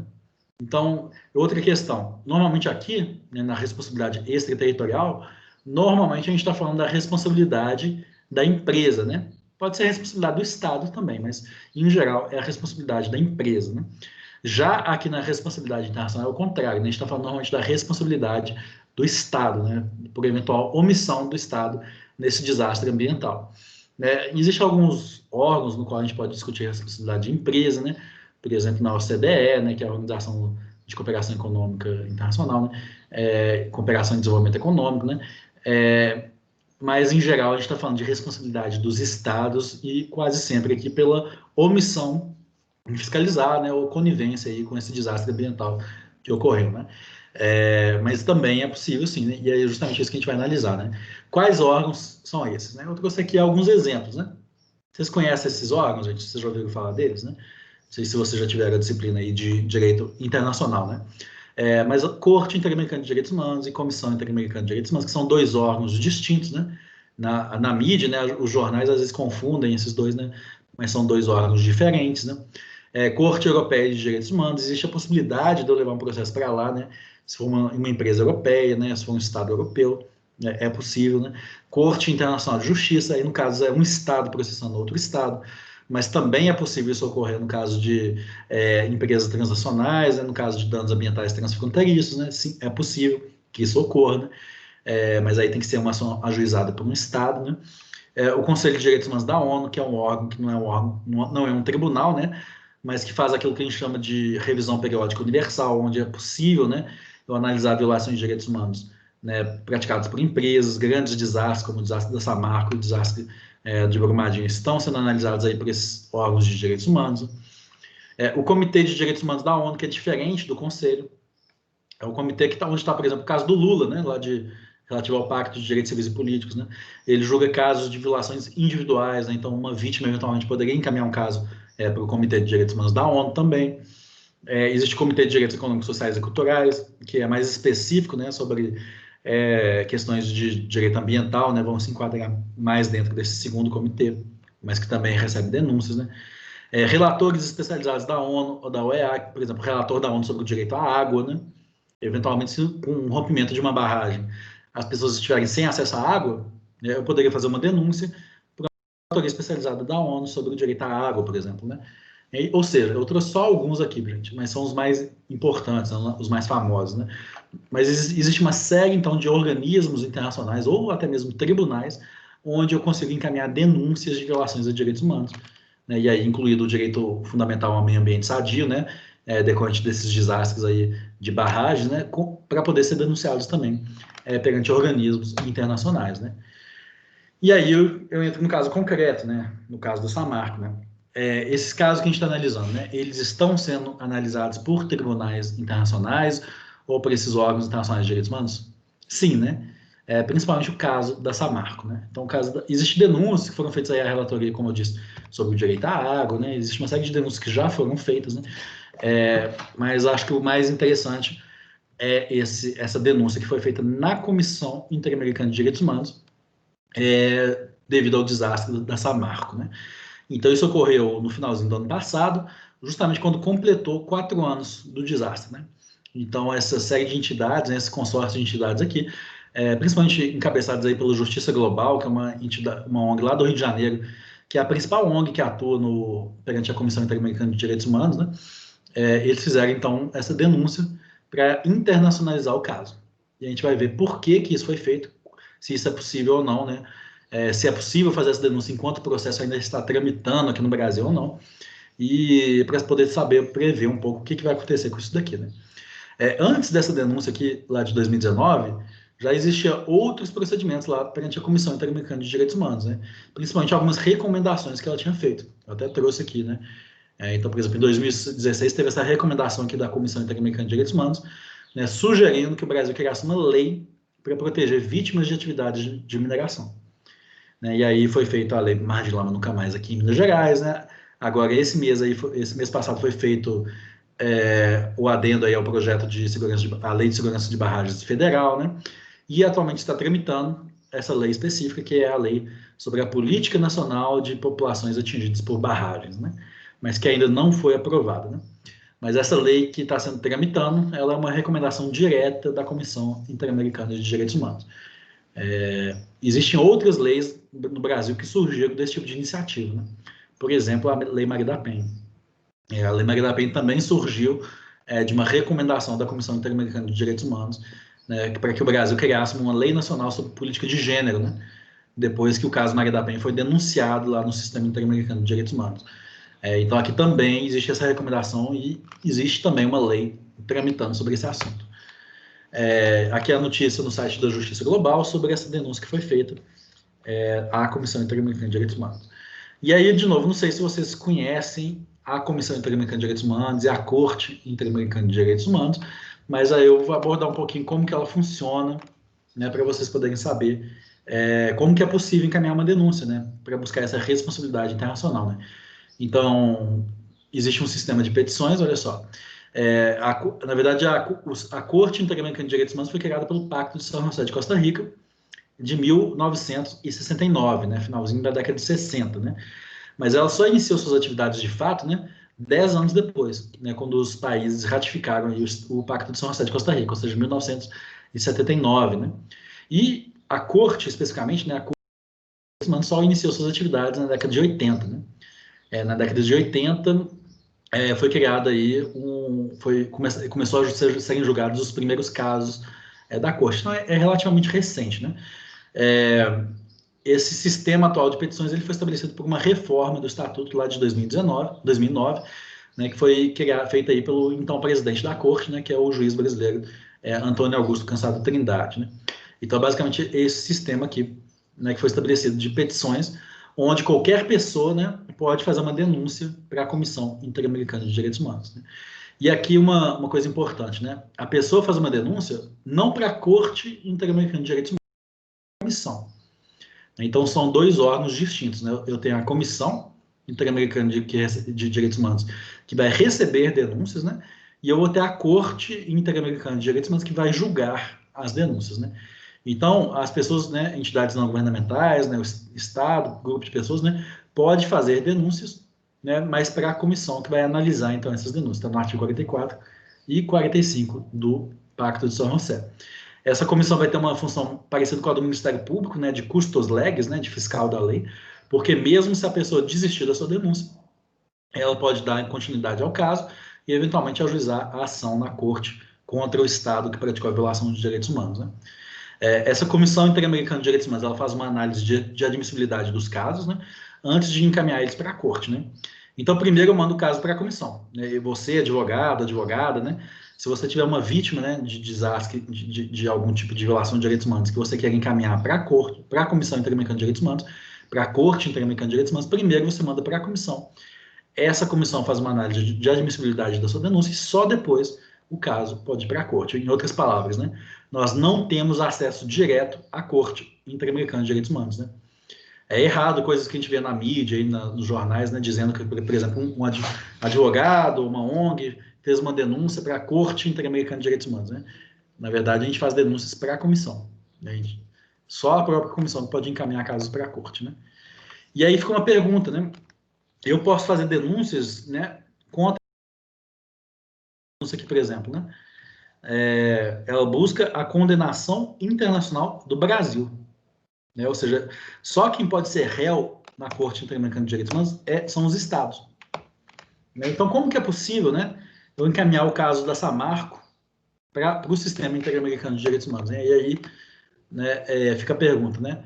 Se somente estados podem ser responsabilizados perante o sistema, né? E nós, empresas, né? Será que eu posso dizer que o Estado brasileiro é responsável pelo desastre, né? Porque isso aqui é uma questão, então, de saber se a corte pode julgar o caso. O que vocês acham, gente? Pelo que vocês já estudaram. E aí, respondam aí. Pode responder pelo chat, quem tiver com vergonha de falar. Né? O Estado brasileiro, vocês acham que a República Federativa do Brasil, né, ou o Estado de Minas Gerais, é responsável pelo desastre da Samarco? O que vocês acham? A ponto de eu poder responsabilizar esse Estado? Quem gostaria de fazer um comentário? GCAG acha que não. Por que, GCAG? Você acha que não pode ser responsabilizado? Porque, se a gente pagar, esse ato foi praticado por uma empresa privada, né? Um ato de uma pessoa jurídica de direito público interno, uma pessoa jurídica privada, né? Como que o Estado pode ser responsabilizado pelo ato de uma empresa? O que vocês acham nesse caso? Com certeza, o Estado brasileiro, os diplomatas brasileiros vão alegar isso na contestação desse processo, né? Não fomos nós que causamos o desastre. Foi a Samarco. E se vocês fossem juízes, o que vocês julgariam? Opiniões, pessoal. A gente já estudou o caso da Samarco, né? O que vocês acham disso?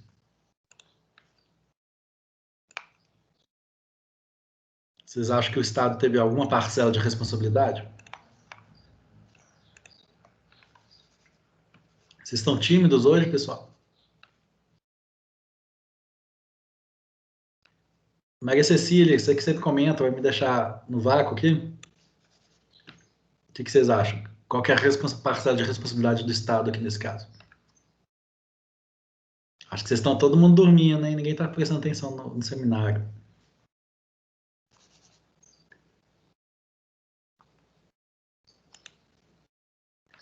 Ó, então, eu vou relembrar uma coisa que a gente viu nos slides anteriores, pessoal. Essa aula aqui, acho que foi a segunda aula que a gente estudou. Ou a terceira, não sei. Onde a gente analisou o processo de licenciamento da barragem de Fundão. Vocês lembram dessa aula? E aí, não sei se vocês lembram que eu coloquei aqui, né, que o licenciamento teve uma rapidez extremamente atípica, né? Não foi considerada a comunidade que já existia no EIA-RIMA, né? Bento Rodrigues estava a 6 km de distância, né? Fala que, e o relatório de impacto ambiental fala que não tinha comunidades próximas, né? Nos limites do empreendimento, fato que otimiza a sua inserção socioambiental, né? As condicionantes que foram impostas não foram cumpridas pela empresa. Tudo isso é feito pelo órgão licenciador ambiental, digamos, essa omissão. É um sistema estadual de controle de barragem e que foi omisso quanto a tudo isso, né? Quanto ao fato do estudo ser incipiente, né? As condicionantes não eram cumpridas, mas mesmo assim as licenças eram concedidas, né? O órgão competente, que é o Copan, não estava concedendo as licenças estavam sendo feitas ad referendo, né, com base pelo secretário adjunto da SEMAD, né? As licenças, depois verificou-se, né, que esse secretário, na verdade, estava recebendo a própria Samarco no seu gabinete, né? Uma série de problemas com as licenças, né? Estudos que deveriam ser feitos, né? Não foram feitos, né? O projeto executivo da própria barragem não foi apresentado e mesmo assim a licença foi concedida. Teve parecer técnico desfavorável, né? E aí o técnico é demitido e depois colocam outro técnico para dar um parecer favorável, né? E o intervalo extremamente rápido, né? Olha só. Pede a licença prévia, pede a licença de instalação. Qual que é o prazo que passa? 2 meses. Né? Ou seja, não foi analisado o que deveria ter sido analisado nesse processo, as condicionantes não foram cumpridas. Né? Olha só, não existe sistema de sirenes adequado. Né? O plano de ação emergencial não cumprir com os requisitos necessários. Né? Ou seja, eu entendo, né, que houve uma série de omissões, sim, do Estado, nesse caso. E quando eu falo de Estado, né, a gente está falando, né, Estado lato sensu, né, pode ser tanto a União quanto o Estado federado. Né? Então, assim, a princípio, né, o Estado poderia sim ser responsabilizado. Como que isso funciona no sistema interamericano de direitos humanos? O Estado é responsabilizado caso haja omissão. Né? Então, a princípio, somente Estados podem ser réus na Corte Interamericana de Direitos Humanos. Né? Mas se eu comprovar que esse Estado foi omisso, né, que houve omissão dele, ou ele foi conivente, ou ele incentivou, né, a conduta de uma determinada empresa, né, aí não precisa ser só o Estado, a administração pública do Executivo, né? Pode ser a legislação desse Estado, se a legislação não é suficiente, né? Se a legislação é omissa, né? Às vezes uma omissão do próprio Poder Judiciário pode levar a uma responsabilização do Brasil, né? Então, se esse Estado, né, for considerado omisso, em certa medida, a princípio poderia sim ser responsabilizado. Obviamente, a gente vai ter que aguardar para ver qual vai ser o entendimento da Corte Interamericana de Direitos Humanos. Né? Mas, basicamente, é possível, em tese, que essa denúncia seja feita e que seja julgada pela comissão e, eventualmente, pela Corte. Né? Como que funciona a questão da admissibilidade de denúncias? Né? Como a gente viu, existe um sistema de petição, mas ele tem uma série de requisitos que devem ser cumpridos, e eu trouxe aqui todos eles, né? Como que você pode fazer uma denúncia para a Comissão Interamericana de Direitos Humanos? Primeiro, precisa ser por partes legítimas, né? Que é basicamente essas que estão aqui, né? Qualquer pessoa, grupo de pessoas, entidade não governamental ou estados, né? Ou seja, e o réu precisa ser um estado, né? Se o réu for uma empresa, não existe legitimidade de partes, né? Uma coisa muito importante, você precisa esgotar todos os recursos judiciais internos do seu país. Então, você só pode levar um caso para a Corte, para a Comissão Interamericana, se você não tiver mais nenhum recurso, né, interno para ser utilizado. Né? Então, se tiver algum tipo de recurso para tribunais superiores, se tiver algum tipo de ação que pode ser ajuizada, né? E aí, isso daqui é uma questão interessante. Por quê? Porque, no caso, a gente sabe que não se esgotaram os recursos internos do caso da Samarco. Né? Então, será que esse caso pode ser aceito? Né, já que não houve esgotamento, o processo continua tramitando, né, então acontece, só que existe uma exceção. Então trouxe aqui o pacto do São José de Costa Rica, né? Então ele fala que para poder ajuizar uma denúncia deve ter o esgotamento dos recursos judiciários internos, né?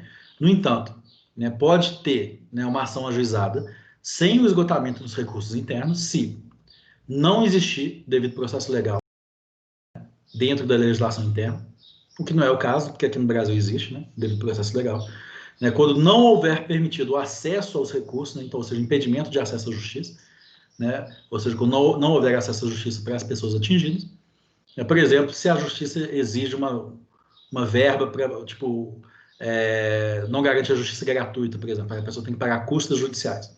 Isso é um impedimento de acesso à justiça, né, se a pessoa for pobre em sentido legal, né. Mas aqui no Brasil, em tese, existe essa possibilidade de acesso à justiça. Terceiro, se houver demora injustificada. Então, é com base nesse artigo 46, né, parágrafo 2º e a linha C, né, que se está alegando a responsabilidade do Brasil, né, nesse caso da Samarco, né, devido à demora injustificada, né, para se decidir aqui nesse caso. Né. E aí fica a pergunta, né, Será que de fato existe demora injustificável no processo da Samarco? Ou trata-se somente de tramitação inevitavelmente demorada em função da complexidade do processo, né? Então, o desastre ocorreu, né, há mais de 5 anos, né, comemorou 5 anos agora em novembro, né, e até hoje, né, não teve indenização, né, as indenizações estão extremamente baixas, né, o processo não saiu da segunda instância ainda, né. Então, a pergunta, né, será que existe demora injustificável, né? E aí é uma pergunta que de fato deve ser analisada, né? Porque o Pacto de São José de Costa Rica não define um prazo, né, para o que é demora injustificável. Talvez tenha sido precipitado, né, ajuizar essa ação, né, se ainda está tramitando, né, perante o Judiciário brasileiro. Né, o que eu acredito, possivelmente eles fizeram isso, né, justamente porque estava demorando, né, e eles queriam construir um fato político aqui para pressionar o Judiciário brasileiro a decidir. Né? Ó, está demorando demais, então a gente vai inclusive abrir uma denúncia aqui. Se vocês não julgarem, né, a Corte Interamericana pode eventualmente julgar esse caso. Né? Então, eu entendo que isso aqui possivelmente foi feito devido para tentar pressionar o caso, né? Mas, de fato, ainda existe um recurso tramitando, né?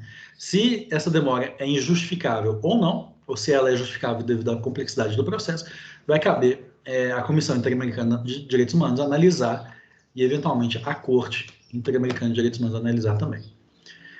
Como que funciona esse procedimento, então? Então, esses são os requisitos de admissibilidade, né?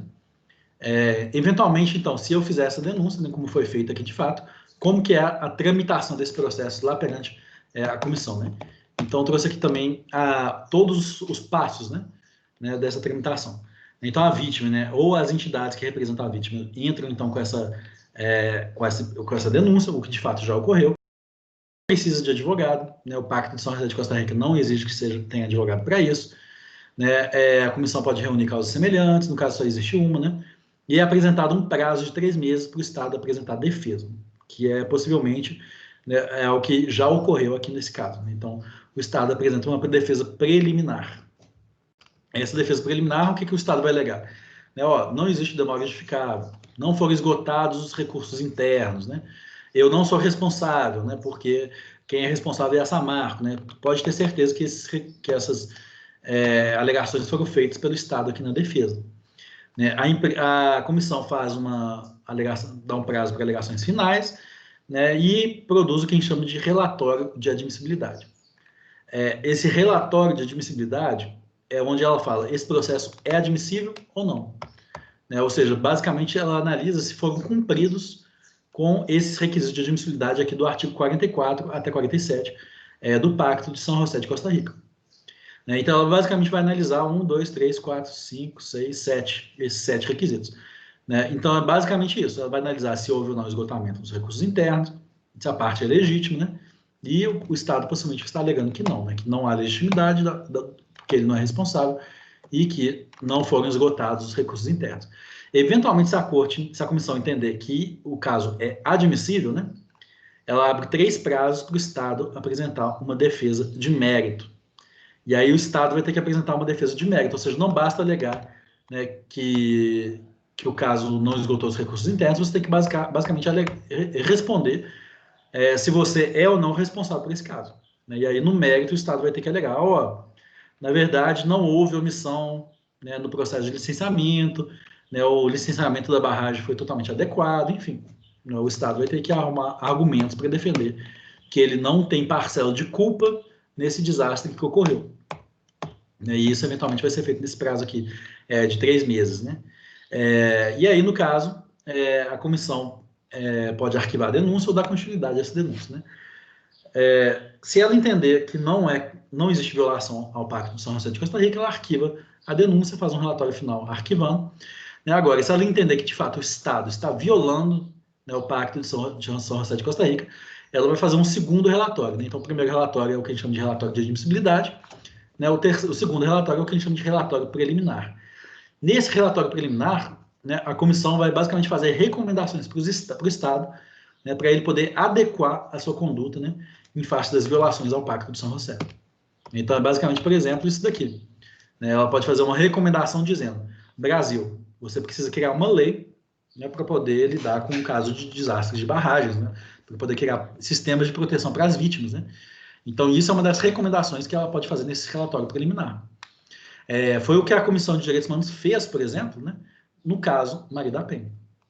Né, durante esse relatório preliminar, ela fez recomendações para o Estado, né, e uma dessas recomendações, né, no relatório preliminar, né, era justamente: Estado brasileiro, você precisa criar uma lei, né, com política específica de gênero, né, para poder proteger mulheres vítimas de violência. Né? E aí, então, o Estado foi e cumpriu, né, o Estado cumpriu voluntariamente essa recomendação. E aí o processo foi extinto, inclusive aqui, já de pronto.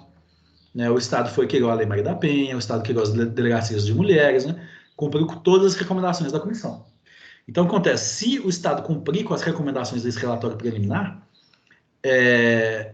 o caso não é encaminhado para a Corte Interamericana. Agora, se essas recomendações não forem cumpridas em até 3 meses, né, então a comissão pode fazer o terceiro relatório, que é o que a gente chama de relatório final. Esse relatório final é basicamente uma conclusão, dizendo: o Estado violou o Pacto de São José de Costa Rica, porque ele foi omisso, porque o processo de licenciamento, por exemplo, não foi adequado. Né? Eu fiz recomendações para ele se adequar, ele não cumpriu com elas, né? Ele não pagou indenização para as vítimas, ele não fez a lei sobre a proteção de vítimas de barragens que eu recomendei, né? Logo, o Estado está em violação ao direito internacional.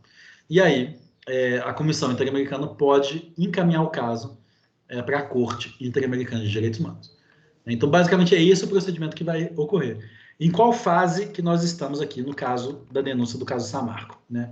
A gente está aqui na primeira fase. Não, na primeira não. A gente está aqui no relatório de admissibilidade. Até agora não teve nenhum primeiro relatório de admissibilidade. Quanto tempo demora para sair esse relatório? Atualmente está demorando 10 anos. Atualmente, na Comissão Interamericana está demorando 10 anos. Né? A comissão tem uma série de demandas represadas lá. Né? Ela não tem pessoal adequado para conseguir cumprir com as demandas que ela tem. Né? E só para fazer esse relatório de admissibilidade, ou seja, só para analisar essas questões básicas aqui, ou seja, questões de preliminares, né? Questões de forma, né? Ou seja, se teve esgotamento ou não de recursos internos, se as partes são legítimas, só isso daqui está demorando 10 anos para ser feito.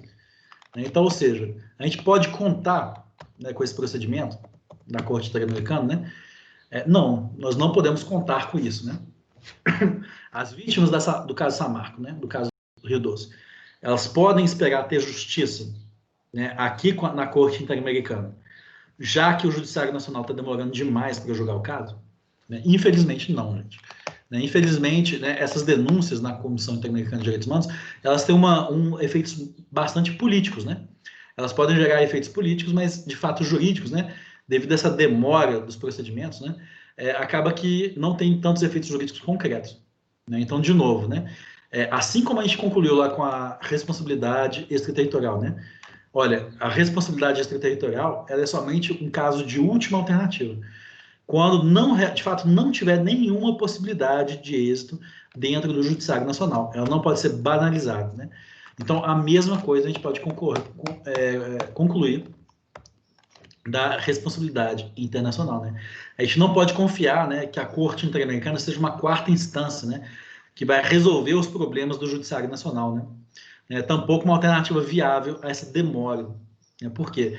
Devido a essa demora dos procedimentos, né, falta de pessoal, né, falta de verba, falta de recursos, né, tanto a Comissão Interamericana quanto a Corte Interamericana de Direitos Humanos, né, não conseguem suprir, né, o grande número de demandas que elas têm. Né, e acaba que essas denúncias elas vão ter mais um efeito, de fato, político do que jurídico. Né.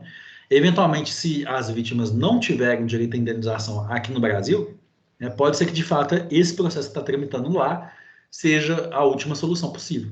Né? Mas a gente não pode contar que os tribunais internacionais sejam a solução dos problemas, né? Porque eles têm suas próprias limitações também. Então, essa é a conclusão que nós podemos chegar, né, desse processo da Samarco que está em curso. Né? Para encerrar a aula de hoje, pessoal, indo para alguns pontos finais, né? Responsabilidade internacional. Né? Além desses órgãos de direitos humanos, né, existem outros órgãos interessantes, onde é possível encaminhar denúncias de violações a normas do direito internacional por empresa. O mais importante deles é esse daqui, da OCDE, que é a Organização para a Cooperação e Desenvolvimento Econômico, que é o que a gente chama de pontos de contatos nacionais. Basicamente, esses pontos de contatos nacionais é basicamente um representante de cada país, né, que vai receber denúncias, né, de violações de empresas multinacionais. Então, a OCDE ela tem uma linha de diretrizes, né, para empresas multinacionais, né, e alguns estados assinaram, né, essas diretrizes da OCDE. O Brasil é um deles, né, então o Brasil é parte, né, desse documento aqui, dessas diretrizes sobre empresas multinacionais. Então, é possível encaminhar para a OCDE denúncias, né, de violações dessas diretrizes, né, de direitos humanos, por exemplo, ou de meio ambiente, né, pelas empresas brasileiras, né, ou, por exemplo, empresas estrangeiras que atuam no Brasil, por exemplo, né. Então, por exemplo, aquelas empresas que eu citei, né, por exemplo, a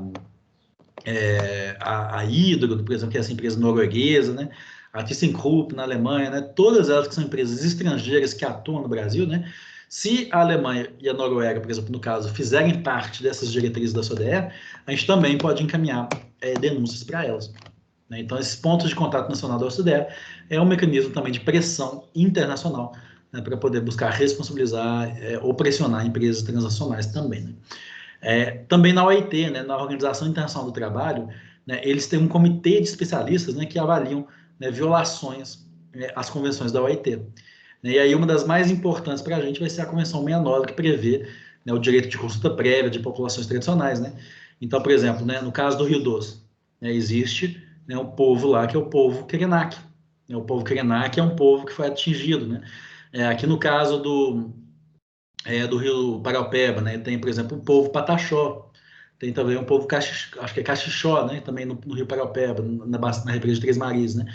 Então, qualquer tipo de medida, de política, né, que vai envolver essas populações, né, também podem ser feitas denúncias dentro do OIT, se essas populações não estiverem sendo consultadas sobre qualquer tipo de projeto, né, relativo que pode afetar essas comunidades. Né? Então, né, também é outro, digamos, organismo internacional que pode receber denúncias nesses casos de violações. Né? Esse aqui é o guia da OCDE sobre empresas multinacionais, né? Aqui é o site do próprio Ministério da Economia né, que mostra aqui qual que é o ponto de contato que vai receber denúncias sobre essas empresas, né?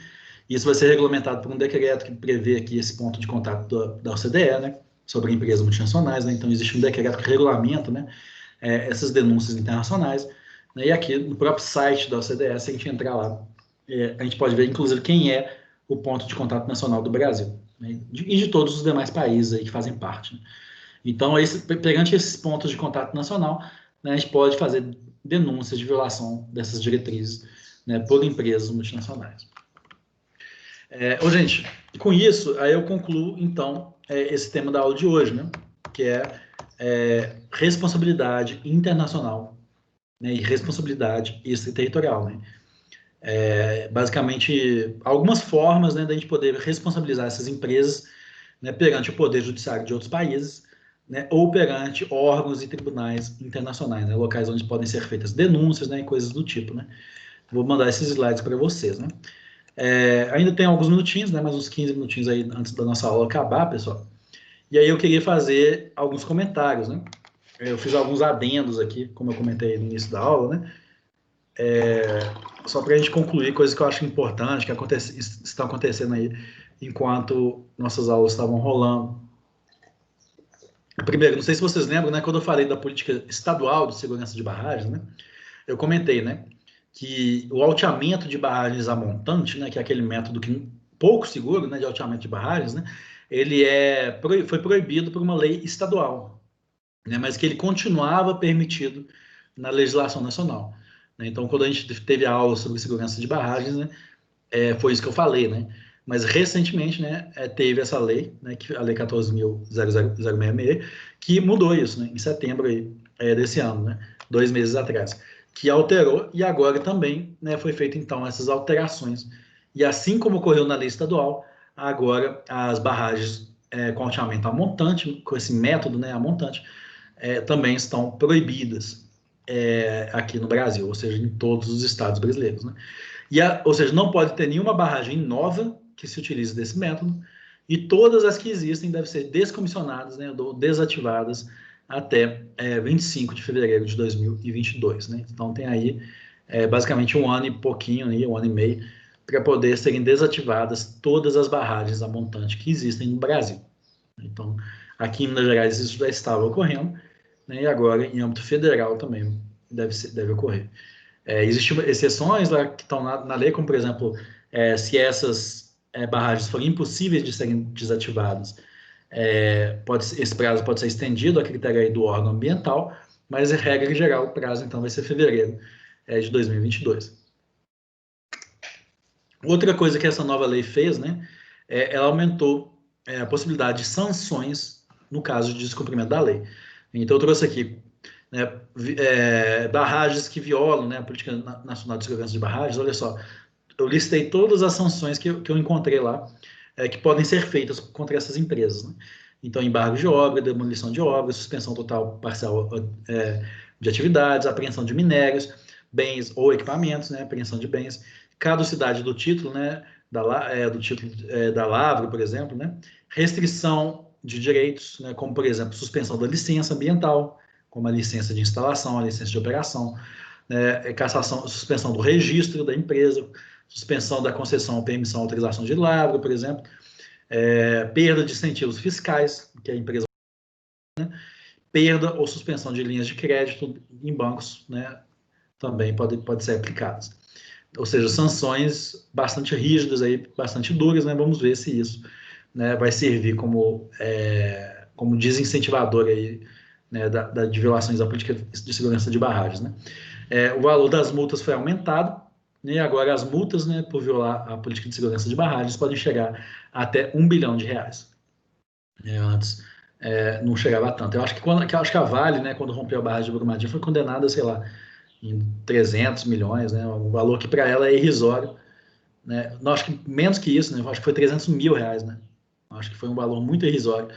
Nem foi milhões, não, foi no âmbito dos milhares, das centenas de milhares.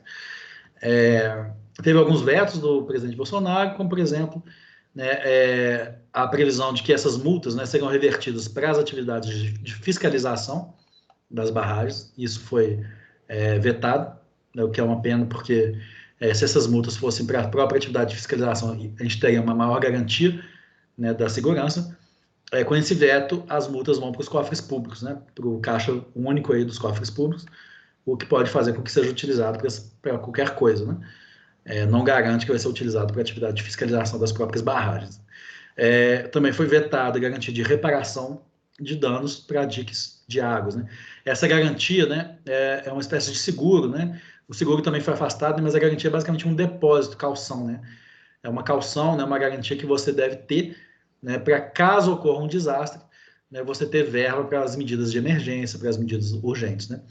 Ela foi afastada somente para as barragens de reservatório de águas, né, que a gente costuma chamar de diques. Né?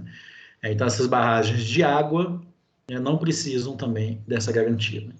Né? As demais barragens, como por exemplo de rejeitos, precisam, né? Mas as de diques de água, né, foi vetado essa necessidade de uma calção, né, de uma garantia para isso. Né? Mas basicamente foram essas, né, as mudanças na lei, principalmente a proibição de barragens montantes é a mais importante para a gente. Né? E por fim, gente, para concluir tudo de fato, né, aí agora o final mesmo, eu queria falar um pouquinho sobre esse acordo que está sendo negociado aí. Vocês talvez viram notícias sobre isso nos jornais, né? Mas basicamente esse acordo começou com o seguinte, né? Não sei se vocês viram, né? Mas agora em agosto, né? Teve esse pedido, né? Do Ministério Público, né? E das instituições tanto estaduais quanto federais pedindo, né, a condenação da Vale. Então a Vale estava pedindo que ela fosse condenada a pagar 54 bilhões, né? De danos, né, relativos a danos morais e sociais aí pelo desastre, né? Então teve esse pedido aí de condenação, mas o juiz negou. Eu até nem trouxe a notícia aqui não, mas o juiz negou o bloqueio desses valores, né? Então isso está em discussão ainda. Então o juiz ainda, em tese, iria decidir sobre isso, né? Se a Vale vai ser ou não condenada, né, a pagar 54 bilhões pelos danos aí, pelo desastre de Brumadinho. E aí o que aconteceu? Né? Sabendo disso, né, desse pedido aí de mais de 50 bilhões de reais, né, a Vale correu para negociar um acordo com o governo de Minas Gerais. Então, não sei se vocês viram essas notícias, né? mas a Vale começou então a tentar negociar um acordo para tentar reduzir esse valor, né? E esse acordo está sendo feito com o governo de Minas, né? O governo Zema, né? As pessoas atingidas não estão participando desse acordo. Então, esse acordo está sendo feito a portas fechadas, né? Sem a participação de pessoas atingidas. Então, esse acordo tem muitas notícias sobre isso, né? E eu acho interessante essa notícia que saiu do Repórter Brasil, né? Porque o Repórter Brasil conseguiu ter acesso a esse acordo e vazou, né, a minuta do acordo. O que foi verificado, né, é que a proposta da Vale é de reduzir, né, o valor de 54 bilhões, né, que a Vale corria o risco de ser condenada, né, e de reduzir esse valor para 20 bilhões, né, ou seja, reduzir ele em mais de 30 bilhões o valor que ela deveria pagar de indenização. Né, qual que é o problema desse acordo? É que o Estado está querendo, de fato, fazer esse acordo. Né? O governo Zema, né, na verdade, ele não está importando com o fato desse acordo ser reduzido de 50 para 20, né? Ele está se importando mais no fato de que talvez aqui vai cair bilhões de reais nas contas do Estado, um Estado que a gente sabe que está em déficit, né? Que os cofres públicos do Estado de Minas Gerais estão com um sério problema de cumprir com suas metas orçamentárias, né? E mesmo que seja reduzido, sei lá, desses bilhões, somente uns 15, por exemplo, uns 15 bilhões sejam encaminhados para o Estado, né? Já seria um dinheiro considerável aí para ir para os cofres públicos, né? Então, o governo Zema, né, atualmente está pressionando para que esse acordo seja feito. A Vale, obviamente, quer que ele seja feito também, né? E, paralelamente a isso, as pessoas atingidas não estão sendo escutadas e não estão participando das negociações desse acordo, né? Acho que é uma coisa interessante para a gente ver um pouquinho sobre as influências do poder político dentro desses desastres, né? Então, a gente estudou tudo aqui, né? Como que é a questão da reparação dos processos, né? Como que deve ser reparados, né? Os tipos de dano, né? Como que as populações merecem a reparação integral, né? Tudo isso é teoria, né? Na prática, é assim que as coisas são feitas, né? Então, a política funciona dessa forma, né? Então, a questão, eu trouxe aqui uma pequena cronologia, né, desse procedimento, né? Então, aqui em agosto, ou seja, já em agosto o Estado de Minas começa a negociar um acordo, né, e o Ministério Público, então, corre lá, né, sabendo que o Estado está negociando um acordo, e pede, na verdade, que a Vale seja condenada em mais de 50 bilhões, né? O juiz nega o pedido de bloquear esses valores, né, esses 54 bilhões, né, e depois dessa negativa do juiz, né, ou seja, o juiz nega o pedido do Ministério Público e da Defensoria Pública, né, começa uma negociação extrajudicial, né, sem as pessoas atingidas, né. Tem uma primeira audiência de negociação agora em outubro, né, as pessoas não participam, né, a Vale apresenta uma contraproposta, né, inclusive essa proposta aqui do dia 9 de novembro foi essa que foi vazada aqui pelo Repórter Brasil, né, se vocês entrarem nessa notícia, vocês conseguem acessar essa proposta da Vale, né, é justamente nessa proposta que ela reduz em 30 bilhões, né, os valores aí de reparação, teve uma outra audiência de negociação aqui, teve uma audiência pública, né, o gabinete da deputada estadual Beatriz, né, ela, que é presidente da Comissão de Direitos Humanos, ela faz uma audiência criticando esse acordo, né, porque acontece, esse acordo estava em sigilo, né, de procedimento, né, dia 4/11, quando a Vale apresenta a sua contraproposta, né, o Tribunal de Justiça, né, o órgão de negociação, né, ele decreta o sigilo do procedimento, né, isso está sendo muito criticado pelas entidades de direitos humanos, né, porque esse dinheiro está indo para os cofres do Estado, né, e não para as pessoas atingidas, né, as pessoas atingidas não estão participando da negociação do acordo, da indenização delas próprias, né, essa indenização é para elas, mas elas não estão participando da negociação, né, e isso está sendo feito a portas fechadas, né, basicamente para fazer com que parte desse dinheiro vá para os cofres do Estado, né.